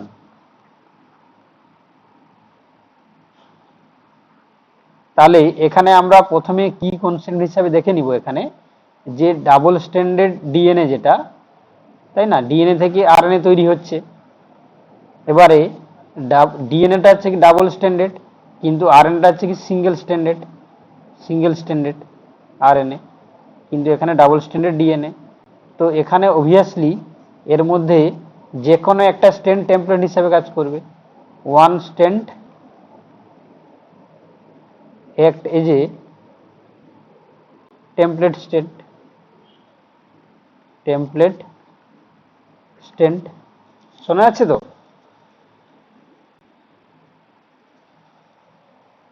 শুনতে পাচ্ছি আমরা? ওকে ওকে, দেখো তাহলে যে কোনো একটা স্ট্যান্ড টেমপ্লেট হিসাবে কাজ করবে। তো দেখে নাও, তো সেই স্ট্যান্ডটাকে ধরো, এটা আমরা ছবি দিয়ে বোঝার চেষ্টা করব। এখানে 5 প্রাইম থেকে 3 প্রাইম রয়েছে, আবার একটা 3 প্রাইম থেকে 5 প্রাইম রয়েছে।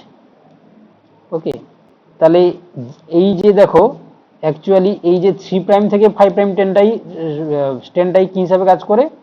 টেমপ্লেট হিসাবে, টেমপ্লেট। আর এটাকে বলা হয় কি, তাহলে আমরা বলতে পারি এটা হচ্ছে কি তোমার সেন্স স্ট্যান্ড, আর এটা হচ্ছে অ্যান্টিসেন্স স্ট্যান্ড। এটা হয়ে যাবে কি অ্যান্টিসেন্স স্ট্যান্ড, আর এটা হচ্ছে কি sense stand, antisense the sense stand হয়ে যাবে। আমরা বুঝতে পারলাম কি যে ডিএনএ তো দুটো এটা স্ট্যান্ড, বুঝতে পারছি। বুঝতে পেরেছো? না, এই পোর্শনটা কেমন হচ্ছে? আচ্ছা আচ্ছা, দেখো তাহলে আমরা প্রথমে বললাম যে ডাবল স্ট্যান্ডের ডিএনএ এর ক্ষেত্রে যে কোনো একটা স্ট্যান্ড টেমপ্লেট হিসাবে কাজ করবে। তো যে এখানে দেখো এটা ডিএনএ, এটা কার স্ট্রাকচার? DNA structure. তো ডিএনএ দুটো স্ট্যান্ডের মধ্যে যে স্ট্যান্ডটা টেমপ্লেট হিসাবে কাজ করে, মানে যেটা থেকে যে স্ট্যান্ডটা থেকে আরএনএ তৈরি হবে আর কি। ওকে, তো সেই যেহেতু আরএনএ সিঙ্গেল স্ট্যান্ডার্ড, তো সেই স্ট্যান্ডটাকে বলা হচ্ছে কি টেমপ্লেট স্ট্যান্ড। তো তার আরেকটার নাম কি বলা হয়? Sense stand. আর যেটা হচ্ছে কি পার্টিসিপেট করছে না তাকে আমরা অ্যান্টিসেন্স বলি। ঠিক আছে, অ্যান্টিসেন্স স্ট্যান্ড হিসাবে বলতে পারি। ক্লিয়ার? এবার দেখো এখানে তাহলে কি হচ্ছে? ট্রান্সক্রিপশন হচ্ছে। ট্রান্সক্রিপশনের ফলে ট্রান্সক্রিপশনের পরে যে আরএনএ তৈরি হলো তাকে কি বলা হয়? ট্রান্সক্রিপ্ট। তাকে বলা যায় ট্রান্সক্রিপ্ট বলা হয়। কি বলা হয়? ট্রান্সক্রিপ্ট। বোঝা গেছে? কোনো ডাউট নেই? না, চলো তাহলে এবারে সবার ঘুম পাচ্ছে না, ঘুমটা কাটাচ্ছি। এটা কোশ্চেন করে দাও, এটা কোশ্চেন করে দাও। তাহলে একটা ধরো ট্রান্সক্রিপ্ট এর যেটা তৈরি হলো তার সিকোয়েন্সটা হচ্ছে sequence 5 prime A U G C A 3 prime. তাহলে আমার কোশ্চেনটা হলো সেন্স স্ট্যান্ড এন্ড অ্যান্টিসেন্সের সিকোয়েন্স কি হবে? Antisense three sequence prime sequence কি হবে বলো? এটা কিন্তু পরীক্ষায় প্রশ্ন দেয়। थ्री प्राइम 3 প্রাইম, কে বলছে 3 prime? T T, T sir 3 prime 3 T prime T, তারপর কি? C C, T A C G T A C G, U 5 prime. U 5 prime. Saikat নাকি, না কি নাম যেন? হ্যাঁ স্যার, সৈকত সৈকত। সৈকত বলেছে এটা। এটা কিন্তু ঠিক না ভুল আমরা কিন্তু জানি না। বাকি কে কি বলছে? বাকি কেউ কি কিছু বলবে না নাকি শুধু স্যার শুনবে? আমি হুম, একটা কথা বলবো স্যার। হ্যাঁ, স্যার যেহেতু স্যার আরএনএ হচ্ছে তাহলে আপনার স্যার ইন্ডাস্ট্রি হবে না তাহলে হাইড্রোজেনের পরিবর্তে এর পরিবর্তে ইউ হবে। এ এর পরিবর্তে ইউ হবে, কোথায়? এটা যেহেতু আরএনএ। ইর পরিবর্তে ইউ স্যার হবে। হুম, না, এটা এটা তো আরএনএ ট্রান্সক্রিপ্ট, তাহলে এটা তো ডিএনএ থেকে তৈরি হচ্ছে, হুম, সেই জন্য এর পরিবর্তে ডিএনএ তে টি থাকবে। হুম। আচ্ছা, এটা ভুল আর কি, উত্তরটা এই কারণে ভুল, এখানে যে ইউ বলেছে এই জন্য ভুল হয়ে যাবে আর কি। আমি করে দেখিয়ে দিচ্ছি, ঘাবড়ানোর কিছু কারণ নেই। এটা ভুল বলেছে, দেখে নাও। আমি এই জন্য তো আমি তো আছি, দেখে নাও তাহলে। স্যার একটা কথা বলবো। এখানে দেখো, এটা হচ্ছে কি, হ্যাঁ কি? স্যার বলছি এই টেমপ্লেট স্ট্যান্ডটাকে হুম, অনেক বইতে নন কোডিং স্ট্যান্ড বা অ্যান্টিসেন্স স্ট্যান্ড বা অ্যান্টি কোডিং স্ট্যান্ড বলছে টেমপ্লেটটাকে। আবার নন টেমপ্লেটটাকে বলছে কোডিং স্ট্যান্ড বা সেন্স স্ট্যান্ড। এটা কিন্তু স্যার আমি দুটো বইতে পাচ্ছি। হুম, কি বলছে টেমপ্লেটটাকে, কি বলছে? টেমপ্লেটটাকে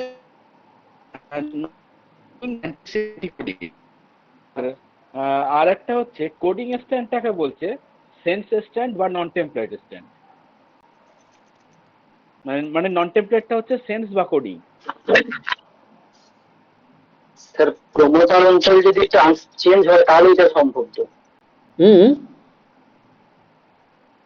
স্যার বলুন। যেটা বলছে ওটা প্রমোটার সাইডটা যদি চেঞ্জ হয় তাহলেই সম্ভব। ওই টেমপ্লেট স্ট্যান্ড আর অ্যান্টি টেমপ্লেট স্ট্যান্ডের কথা যেটা বলছে হুম, ওটা প্রমোটার সাইড যদি চেঞ্জ হয় তবেই সম্ভব।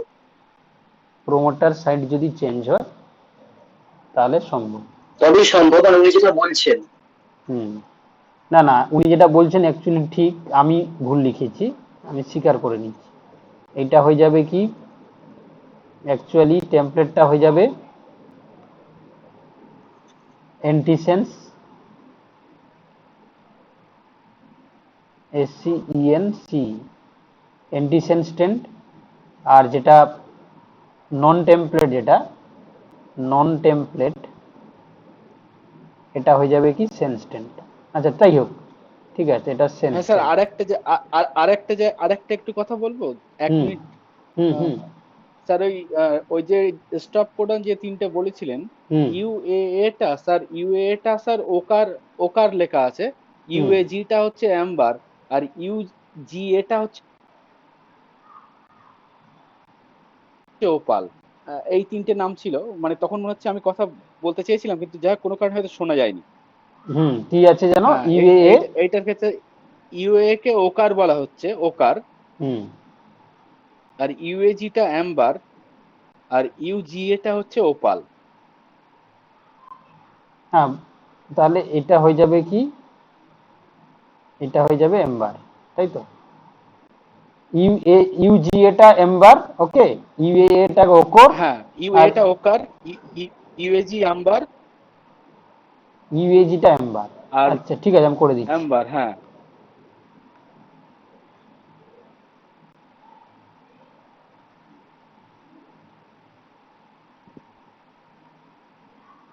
ইউএজি এটা হচ্ছে এম্বার, এটা ইউএজিটা স্যার অ্যাম্বার, মিডিলটা ইউএজিটা অ্যাম্বার, মিডিলটা। এম্বার।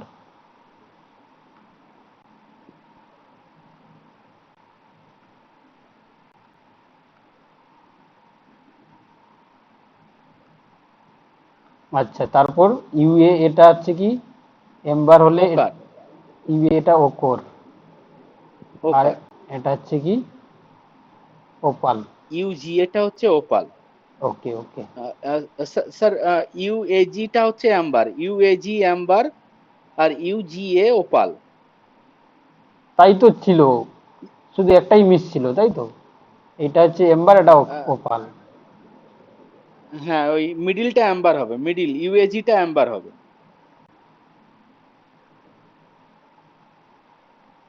বুঝতে পেরেছি, আমি উপর থেকে বলে দিয়েছিলাম এটা নিচ থেকে হবে, সরি হ্যাঁ স্যার হ্যাঁ।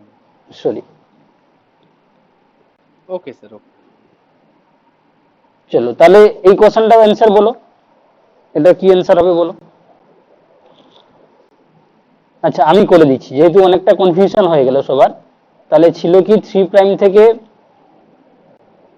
5 প্রাইম, এটা হচ্ছে কি 5 প্রাইম থেকে 3 প্রাইম।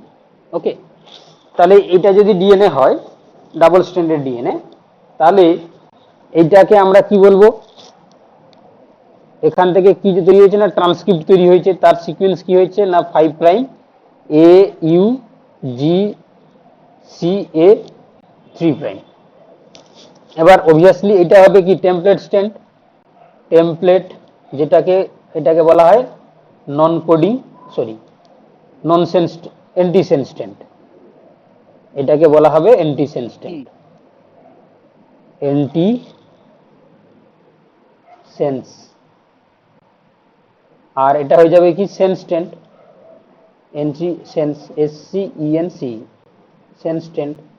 তাহলে এটা যদি ট্রান্সক্রিপ্ট হয়, ট্রান্সক্রিপ্ট হয়, তাহলে অবভিয়াসলি সেন্স আর অ্যান্টিসেন্সের সিকোয়েন্সটা কি হবে, তাহলে ট্রান্সক্রিপ্ট যদি এটা হয়, তাহলে আমরা বুঝতে পারছি অ্যাকচুয়াল কি হয়, টেমপ্লেট থেকেই এটা তৈরি হচ্ছে, তাহলে টেমপ্লেটে এখানে এ থাকলে এখানে টি হবে, ইউ থাকলে কি হবে এখানে এ হবে, জি থাকলে সি হবে, সি থাকলে জি হবে, এ থাকলে কি হবে এখানে টি হবে। আবার দেখো তাহলে তার এর যদি কমপ্লিমেন্টারি এখানে এ হবে, এখানে টি হবে, এখানে জি হবে, এখানে সি হবে, এখানে এ হবে। তাহলে যাই দিক না কেন যে কোনো একটাই দেওয়া থাকবে, এখানে কোশ্চেন আমি দুটো দিয়ে দিয়েছি, তাহলে ম্যাক্সিমাম ক্ষেত্রে কি দেয় সেন্স স্ট্যান্ডার্ড সিকোয়েন্সটা চেয়ে বসে। তাহলে কি হবে সেন্স স্ট্যান্ডার্ড সিকোয়েন্স সব জায়গায় একই হবে, শুধু ইউ জায়গায় টি হয়ে যাবে, ইউ জায়গায় টি হয়ে যায়। দেখো এ এখানে ছিল কি এ ইউ জি সি এ, এখানে হয়ে গেল এ টি জি সি এ, তাই না। তাহলে সেন্স স্ট্যান্ডের কি হলো, আমি এখানে আলাদাভাবে লিখে দিচ্ছি যাতে বুঝতে সুবিধা হয়। তাহলে সেন্স স্ট্যান্ড যেটা S C E N C, sense strand যেটা, সেখানে কি হবে 5 prime A T G C A 3 prime, আর যেটা অ্যান্টিসেন্স স্ট্যান্ড সেটা কি হয়ে যাবে না 3 prime T A C G T 5 prime. এখান থেকে কিন্তু কোশ্চেন হয়, আমরা কিন্তু সবাই করতে হবে আমাদের। আনমিউট কার আছে একটু মিউট করে দিলে ভালো স্যার হয়। হুম স্যার বলছিলাম হুম টেমপ্লেটটা আপনি উপরে 3 থেকে 5 ধরেছেন, হুম কিন্তু আমি নিচের স্ট্যান্ডটাকে তো টেম্পার ধরতে পারি যদি প্রোমোটার সাইড এসআইডি হয়, আমি এটাই বলতে চাইছিলাম। হ্যাঁ বুঝতে পেরেছি আমি, কিন্তু আমরা যে যে রিজিয়ানে প্রমোটারটা বাইন্ড করে সেই রিজিয়ান থেকে আমরা যদিও ধরি, কিন্তু তাও আমরা দেখো, তাও আমরা কি করছি সেটাকে, এই যে যেটাকে আমরা মানে সেন্স স্ট্রেন ধরছি সেটাকে আমরা কি করছি না তার এই যে 3 প্রাইমটাকে, সরি যেটা অ্যান্টি সেন্স ধরছি সেটা 3 প্রাইম থেকে 5 প্রাইমটা ধরছি। ঠিক আছে, আমরা সেই বিতর্কে যাব না, আমরা যে কোনো একটা জায়গা থেকে টেমপ্লেটের সরি প্রোমোটার সাইডের হচ্ছে কি বাম দিকটা ধরে আমরা হচ্ছে কি এগোবো। ঠিক আছে, তো সেক্ষেত্রে আমরা কিন্তু এই স্ট্যান্ডটাকেই ধরবো, মানে যেটা টেমপ্লেট হিসাবে ব্যবহার করছে সেটাকেই ধরবো অ্যান্টি সেন্স স্ট্যান্ড, আর যেটা হচ্ছে কি নন টেমপ্লেট সেন্স সেটাকে সেন্স স্ট্যান্ড হিসাবে ধরবো। ঠিক আছে, কোনো এটার কোনো দ্বিমত নেই, জাস্ট আমার ভুল হয়ে গেছিল, আমি স্বীকার করে নিচ্ছি। এটা হচ্ছে কি এটাই ধরবো আমরা, অ্যান্টিসেন্স আর সেন্স ধরবো। চলো এবার যেটা হচ্ছে কি এই আরএনএ পলিমারে সরি যেটা ট্রান্সক্রিপশনে এখানে যে এনজাইমটা ভাইটাল হিসাবে কাজ করে তার নাম কি আরএনএ পলিমারেজ। ওকে, তো এটা এর সঙ্গে সিগমা ফ্যাক্টর যদি যুক্ত হয় তাহলে সেটা কি হয়ে যাবে, হলো এনজাইম হিসাবে কাজ করবে, হলো এনজাইম। ওকে, এই সিগমা ফ্যাক্টর যেটা এই সিগমা ফ্যাক্টর কি করে না, এই সিগমা ফ্যাক্টরটা হচ্ছে কি দেখে নাও, এটা হচ্ছে কি, এই সিগমা ফ্যাক্টরটা হচ্ছে কি করে না, প্রমোটার রেকগনিশনে সাহায্য করে, রিকগনিশনে হেল্প করছে। শুধু দেখো তাহলে এই যখন ট্রান্সক্রিপশনের সময় প্রমোটার সাইডে আরএনএ পলিমারেজ তো গিয়ে বাইন্ড করতে হবে, তাহলে প্রমোটার সাইডে বাইন্ড করতে গেলে এখানে লাগছে কি না, সিগমা ফ্যাক্টরের হচ্ছে কি কাঁধে চেপে আরএনএ পলিমারেজ প্রমোটার সাইডে গিয়ে বাইন্ড করে। তো এই প্রমোটার আইডেন্টিফিকেশন এবং প্রমোটার রেকগনিশনে হেল্প করছে কি এই সিগমা ফ্যাক্টর। ওকে, তো সিগমা ফ্যাক্টর প্রেজেন্স থাকলে তবে গিয়ে সেখানে কি হবে না, আমরা কি দেখতে পাবো না, তবে গিয়ে সে প্রমোটার রিজনে বাইন্ড করতে পারবে এবং দুটো মিলে এখানে সে হলো এনজাইম হিসেবে কাজ করবে, তবে গিয়ে আরএনএ পলিমারেজ ট্রান্সক্রিপশনে সাহায্য করবে। ওকে, চলো এবার এখানে আমরা আর বেশি ডিটেলস না জেনে এই যে আরএনএ পলিমারেজের ফাংশনটা একটু আমরা জিন এক্সপ্রেশনের মাধ্যমে জেনে নিব। তো জিন কিভাবে ফাংশন করছে, জিন ফাংশন হিসাবে যদি আমরা দেখি তাহলে আমরা সবাই লেগ অপেরন পড়েছি, লেগ অপেরন। তো লেগ অপেরনের ক্ষেত্রে আমরা কি বলি, এটা এই লেগ অপেরনের ক্ষেত্রে ল্যাকটোজ হচ্ছে কি ইন্ডিউসার হিসাবে কাজ করছে, এই জন্য এটাকে আমরা ইন্ডিউসিবল অপেরনও বলি। ল্যাকটোজ ইন্ডিউসার হিসাবে কাজ করে, ইন্ডিউসার, এই জন্য আমরা এটাকে কি বলি, ইন্ডিউসিবল সিস্টেম অপেরন হিসাবে কাজ করে। দেখো এই লেগ অপেরন সিস্টেমটে জ্যাকব অ্যান্ড মোনার্ড এরা দুজন মিলে ডিসকভার করেছিল, জ্যাকব অ্যান্ড মোনার্ড এরা দুজন মিলে ডিসকভার করেছিল। এবারে ভালো করে বুঝে নাও, এখানে এই লেগ অপেরনের ক্ষেত্রে যদি আমরা দেখি তাহলে কি কি দেখতে পাবো, একটা জিনের স্ট্রাকচার যদি আমরা দেখি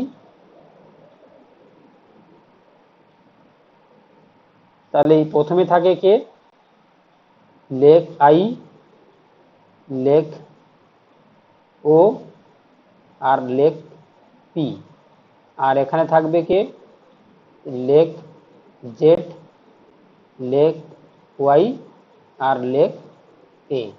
এবারে একটা অপেরন বলতে আমরা কি বুঝি না, অপেরনে কিন্তু এই সিস্টেমটা থাকে, অর্থাৎ লেগ ও অপারেটর, এটা হচ্ছে অপারেটর হিসাবে কাজ করে, এটা প্রমোটার হিসাবে কাজ করছে, প্রমোটার, আর এইগুলো হচ্ছে কি ফাংশনাল জিন, ফাংশনাল জিন, আর এটা হচ্ছে কি স্ট্রাকচারাল জিন। এবার তাহলে লেগ অপেরন বলতে আমরা কাকে কাকে বলছি, শুধুমাত্র আইটা বাদ চলে যাবে, বাকিগুলো সব থাকবে, lac O, lac P, lac Z, lac Y, lac A. এবার দেখো ভালো করে দেখে নাও, যদি কোন একটা সিস্টেমে ল্যাকটোজ প্রেজেন্ট থাকে, ল্যাকটোজ যদি প্রেজেন্ট থাকে তাহলে কি হবে, এখানে আমরা কি দেখতে পাবো, ল্যাকটোজ প্রেজেন্স থাকলে একটা এই লেগ আই পজিশন থেকে লেগ, যেটা এটা হচ্ছে কি অপারেটর, এটা প্রমোটার, এটা জেড, এটা ওয়াই, এটা এ। প্রথমে এখান থেকে দেখো ট্রান্সক্রিপশন হবে, এমআরএনএ তৈরি হলো, এমআরএনএ থেকে আবার ট্রান্সলেশন হয়ে গিয়ে প্রোটিন তৈরি হবে, এই পার্টটা লেগ আই যেটা ইন্ডিউসার যেখানে রয়েছে। এবারে প্রোটিনটার নাম হয়ে যাবে কি সাপ্রেসার প্রোটিন। তো এই সাপ্রেশন প্রোটিনের যে স্ট্রাকচারটা এমন হবে, এ গিয়ে কি করছে, এটা গিয়ে মানে অপারেটরে বাইন্ড করছে, এমনভাবে বাইন্ড করছে কিছুটা প্রমোটারের জায়গায় জুড়ে বাইন্ড করে দেয়। ঠিক আছে, তাহলে কি বললাম, এই যে রিপ্রেসার প্রোটিনটা হ্যাঁ। স্যার একটা কথা বলবো, হুম।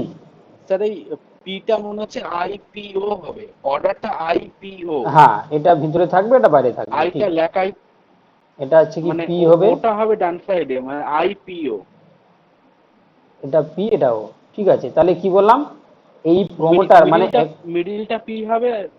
হ্যাঁ হ্যাঁ, তাই হ্যাঁ করেছি ওকে আমি, স্যার, তাই করেছি। দেখো, তাহলে হচ্ছে ওকে কি, ওকে। দেখো, এই এই যে রিপ্রেসার প্রোটিনটা, অপারেটর অ্যাকচুয়ালি বাইন্ড করে কোথায়, রিপ্রেসার প্রোটিন বাইন্ড করে অপারেটর। তো যার কারণে এমন ভাবে বাইন্ড করে, কিছুটা হচ্ছে কি প্রমোটারকে কে চেপে বাইন্ড করে। এবারে এখানে যখন আরএনএ পলিমারেজ আসছে, আরএনএ পোল আসছে, ও দেখছে কি আরএনএ পলিমারেজ আসছে, ও দেখছে তার জায়গায় রিপ্রেসার প্রোটিন বাইন্ড করছে। ও তখন কি করছে, ঘুরে আর বসতে পারছে না, ঘুরে পালিয়ে যাচ্ছে। তাহলে তখন কি হবে না, তখন আমরা এখান থেকে কোনো প্রোডাক্ট পাবো না, অর্থাৎ ট্রান্সক্রিপশন বন্ধ, ট্রান্সক্রিপশন স্টপ হয়ে যাবে। আর ট্রান্সক্রিপশন স্টপ মানে ট্রান্সলেশন স্টপ, ট্রান্সলেশন স্টপ হয়ে যাবে। তাহলে এখানে কোনো জিনিস কাজ করবে না। এটাকে আমরা কি বলছি, এটাকে আমরা সুইচ সুইচ অফ ও বলতে পারি, সুইচ অফও বলতে পারি।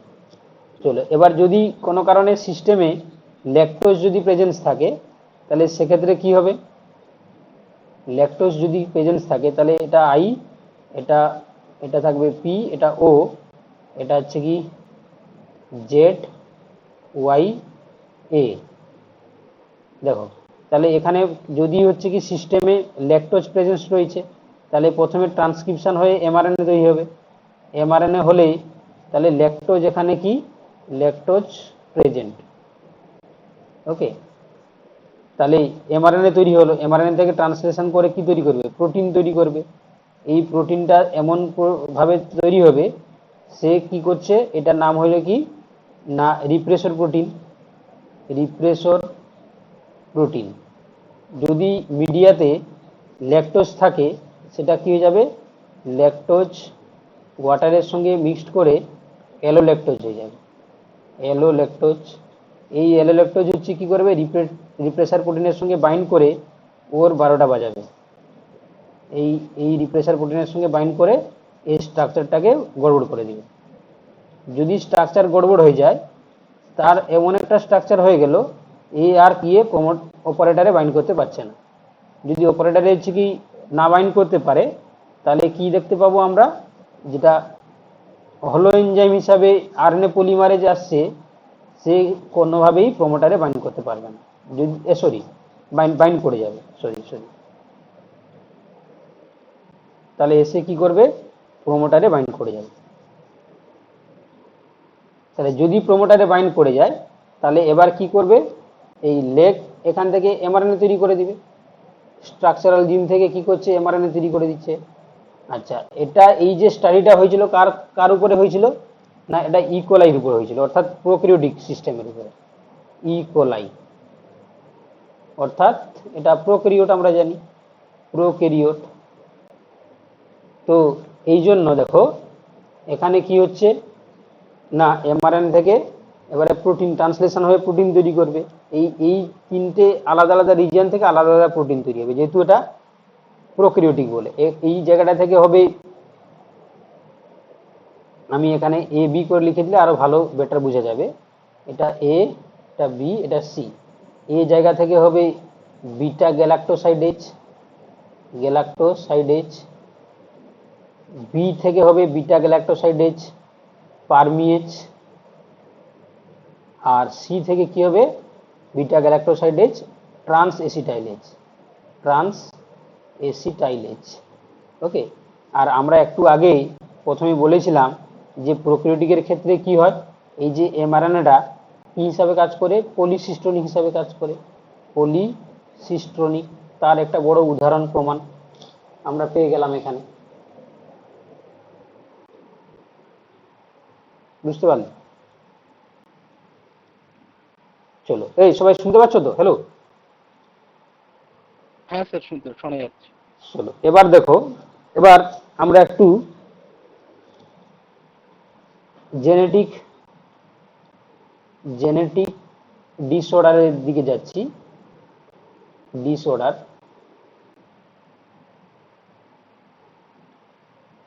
তো এখানে তিনটেই রয়েছে ডিসঅর্ডার। একটা রয়েছে, দেখো আমি খুব সংক্ষেপে যেগুলো পরীক্ষায় আসবে সেইভাবেই বলে দিচ্ছি। দেখো, তো ফার্স্ট রয়েছে দেখো ডাউন সিনড্রোম।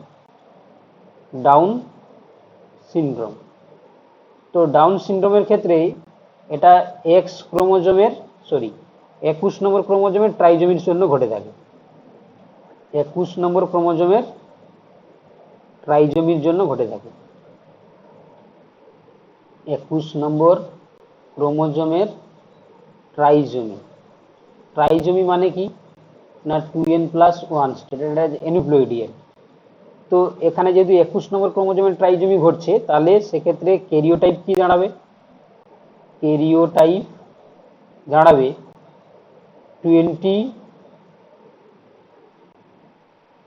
ট্রাইজোমি মানে একটা বেড়ে যাবে, তাহলে 23A প্লাস XX ওর 23A প্লাস XY। যদি ফিমেল হয় তাহলে একটা কথা বলবো হ্যাঁ, স্যার, ক্যারিওটাইপটা মনে হচ্ছে স্যার 47 প্লাস 21 হবে, মানে 47টা ক্রোমোজোম হচ্ছে 46 এর জায়গায়। না কেন না, 47 ক্যারিওটাইপটা হচ্ছে? আমরা, তার কারণ 21 একটা বেশি আছে। হ্যাঁ সেটাই তো করা হয়েছে বাবা। এটা হচ্ছে কি 23 হিসাবেই লেখা হয়। সেটা টোটাল নাম্বার অফ ক্রোমোজোম তাদের ক্ষেত্রে হয়ে যাবে, টোটাল নাম্বার অফ ক্রোমোজোম হয়ে যাবে 47। নর্মালের ক্ষেত্রে 46 হয়। ওরা ক্যারিওটাইপ লেখার সময় ওরকম করা হয় না, ওটা মানে অন্য টাইপে দিয়েছে। ক্যারিওটাইপটা আমরা এইভাবেই লিখি, ঠিক আছে? 23A প্লাস XX ওর 23A প্লাস XY। আর এখানে 21 নম্বর ক্রোমোজোমের ট্রাইজোমির জন্য হচ্ছে, এটা মনে রাখতে হবে 2n+1। এবারে সংক্ষেপে আমরা বাকি দুটো বলে দিচ্ছি, দেখে নাও। সেটা হচ্ছে কি, যেটা রয়েছে ক্লাইনফিল্টার সিনড্রোম। ক্লাইনফেল্টার সিনড্রোম এর ক্ষেত্রে কি দেখতে পাই আমরা না, এর ক্ষেত্রে আমরা দেখতে পাই এটা হচ্ছে, এটা হবে এক্স ক্রোমোজোমের ট্রাইজোমি, ঠিক আছে? এটাও ট্রাইজোমি ঘটছে 2n+1, কিন্তু এটা এক্স ক্রোমোজোমের ট্রাইজোমি, যার ক্ষেত্রে আমরা কি দেখতে পাই না, অ্যাকচুয়ালি ক্যারিওটাইপ আমাকে এখানে হবে, ক্যারিওটাইপ দাঁড়াবে 22A প্লাস XXY। তাহলে ট্রিপল এক্সও হতে পারতো, কিন্তু সেটা এক্সিস্ট করে না। এই ক্যারিওটাইপটা হচ্ছে কি সিনড্রোম নিয়ে জন্মায়। যাই হোক, সেগুলো ইন ডিটেলস হচ্ছে কি এখানে আর বলার সময় নেই। জাস্ট এইটুকু দেখে রাখো যে এখানেও নাম্বার অফ ক্রোমোজোম কত হয়ে যাবে, নাম্বার অফ ক্রোমোজোম হয়ে যাবে কত, 47। আর একটা রয়েছে, যেটা দেখে নাও একটু, যেটা হচ্ছে কি টার্নার সিনড্রোম। টার্নার সিনড্রোম এক্ষেত্রে কি হয় না, এক্ষেত্রে এক্স ক্রোমোজোমের মনোজমি। তাহলে কি হবে 2n-1। সেক্ষেত্রে কি হবে, ক্যারিওটাইপ কি হবে, ক্যারিওটাইপ হয়ে যাবে, আমরা জানি 44A প্লাস X0। আর নাম্বার অফ ক্রোমোজোম হয়ে যাবে কত, অবভিয়াসলি 44 থেকে 45টা ক্রোমোজোম। তো যেহেতু হচ্ছে কি একটা ক্রোমোজোম কম, সেক্ষেত্রে এখানে টার্নার সিনড্রোম দেখতে পাবে। চলো, এবার দুটো জেনেটিক ডিজিজ ছিল। একটা ছিল কি হিমোফিলিয়া।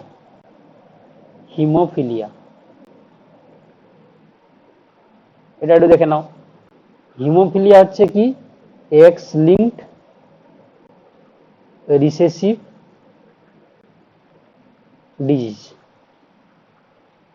ওকে, এক্ষেত্রে কি হয়, কোনো জায়গায় যদি কেটে যায়, কাটা স্থানে ব্লাড কোয়াগুলেন্ট হয় না। তো এটাকে আমরা এই হিমোফিলিয়া এটাকে আমরা দুভাগে ভাগ করি। এটা হিমোফিলিয়া এ আর হিমোফিলিয়া বি। এই হিমোফিলিয়া এর জন্য দায়ী কি না, যে ফ্যাক্টর রয়েছে ব্লাড কোয়াগুলেটিং ফ্যাক্টর অ্যাবসেন্স থাকে, যার কারণে কোনো জায়গায় কেটে গেলে ব্লাড কোয়াগুলেট হয় না, কন্টিনিউ ব্লাড সিক্রেশন হয়। তো এর জন্য দায়ী যে ফ্যাক্টর, সেটা ফ্যাক্টর 8। আর এখানে যে ফ্যাক্টরটা অ্যাবসেন্স থাকে তার নাম ফ্যাক্টর 9। এই ফ্যাক্টরটাকে বলা হয় অ্যান্টি হিমোফিলিক ফ্যাক্টর, আর এটাকে বলা হয় কি ক্রিসমাস ফ্যাক্টর। ওকে, তো এটাকে হিমোফিলিয়া এটাকে বলা হয় রয়্যাল হিমোফিলিয়া, কারণ রানী এলিজাবেথ ফ্যামিলিতে এটা দেখা যায়। এটাকে ক্লাসিক্যাল হিমোফিলিয়াও বলা হয়, ক্লাসিক্যাল হিমোফিলিয়া। স্যার একটা কোশ্চেন করব? হ্যাঁ, স্যার বলছি এই হিমোফিলিয়া এ কে যে রয়্যাল হিমোফিলিয়া বলা হয়, আর বি কে যে মানে ধরুন ওই ক্রিসমাস ডিজিজ বলা হচ্ছে, এবার মানে 2009 সালের আগে জেনেটিক্সের বই আছে, ধরুন স্যার রাফের আর্টিক্স বা অন্যান্য যেসব সেল বায়োলজির বইগুলো রয়েছে, সেখানে ফ্যাক্টর 8 কে দিচ্ছে। কিন্তু স্যার বর্তমানে মানে 2009 সালের পরে ধরুন এখন বর্তমানে যদি উইকিপিডিয়া দেখেন বা ইন্ডিয়ান গভর্নমেন্টের যে NCBI.NLM.gov.in ওই সাইটটা দেখেন, ওখানে ফ্যাক্টর 9 কে দিচ্ছে মানে রয়্যাল ডিজিজ মানে হিমোফিলিয়া বি কে বলছে। এইবার স্যার এইটা নিয়ে মানে মানে অ্যাকচুয়ালি একটু দ্বিমত আছে সেইটা, মানে মানে যতদূর জানি যে 2009 সালের পরে হিমোফিলিয়া বি কে বলা হচ্ছে রয়্যাল ডিজিজ, আর তার আগে 9 সালের আগে যত পুরনো জেনেটিক্স এর বই আছে সব হিমোফিলিয়া এ কে বলছে। এইটা সম্পর্কে স্যার যদি একটু ক্লিয়ার করেন যে তাহলে কোনটা লিখবো আমরা পরীক্ষায় আসলে, সেটা একটু খুব ভালো হয়। এটা এই ধরনের বিতর্কিত কোশ্চেন প্রথম কথা আসবে না।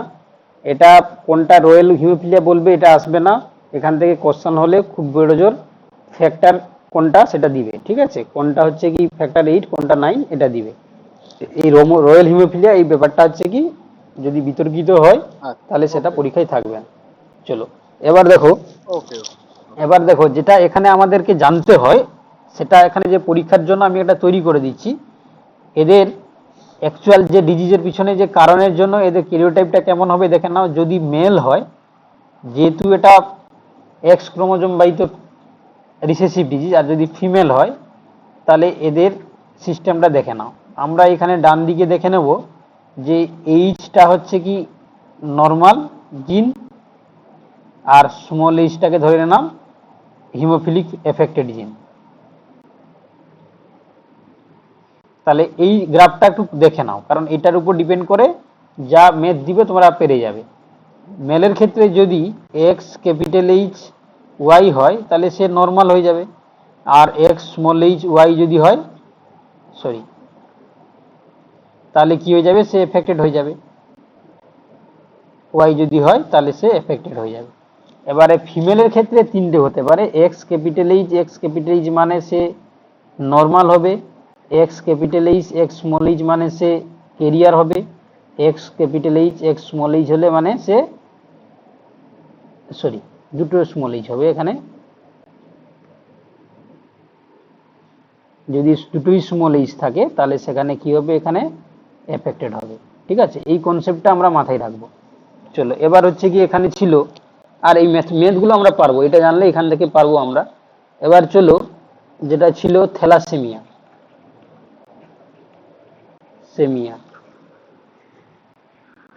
দেখো অ্যাকচুয়াল দেখো আমাদের আরবিসির মধ্যে এটার মধ্যে একটা স্ট্রাকচার থাকে, তার নাম হচ্ছে হিমোগ্লোবিন। এটা হচ্ছে এই যদি কোনো কারণে এটা জিনের মিউটেশন ঘটে যায় তাহলে আমরা এই থ্যালাসেমিয়া দেখতে পাই, অর্থাৎ আরবিসি এর স্ট্রাকচারটা পাল্টে যাবে, স্ট্রাকচার চেঞ্জ হয়ে যায়। তো এই জিন মিউটেশন এই থ্যালাসেমিয়াটাকে আমরা দেখতে পাই আলফা থ্যালাসেমিয়া আর বিটা থ্যালাসেমিয়া। আলফাটা হচ্ছে কি 16 নম্বর ক্রোমোজোমের মিউটেশন, বিটাটা হচ্ছে 11 নম্বর ক্রোমোজোমের মিউটেশন। এটা মনে রাখবে ভালো করে।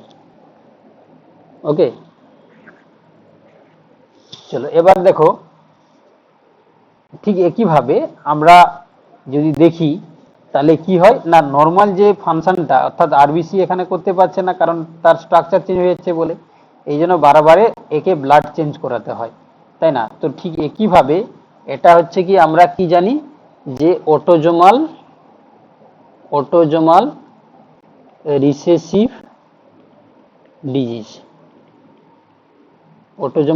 ডিজিজ, তাই না? এই জন্য দেখো, যদি ক্যাপিটালে কন্ডিশন থাকে বা ক্যাপিটালে স্মলে থাকে, তাহলে এটা মেল ফিমেলের ক্ষেত্রে এটা হয়ে যাবে নর্মাল, এটা কেরিয়ার, এটা হচ্ছে কি এফেক্টেড। ঠিক আছে, এই জিনিসটা শুধু মনে রাখবে এখানে।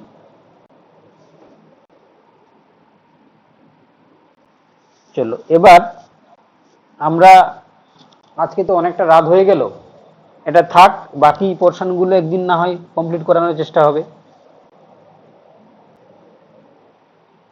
ঠিক আছে।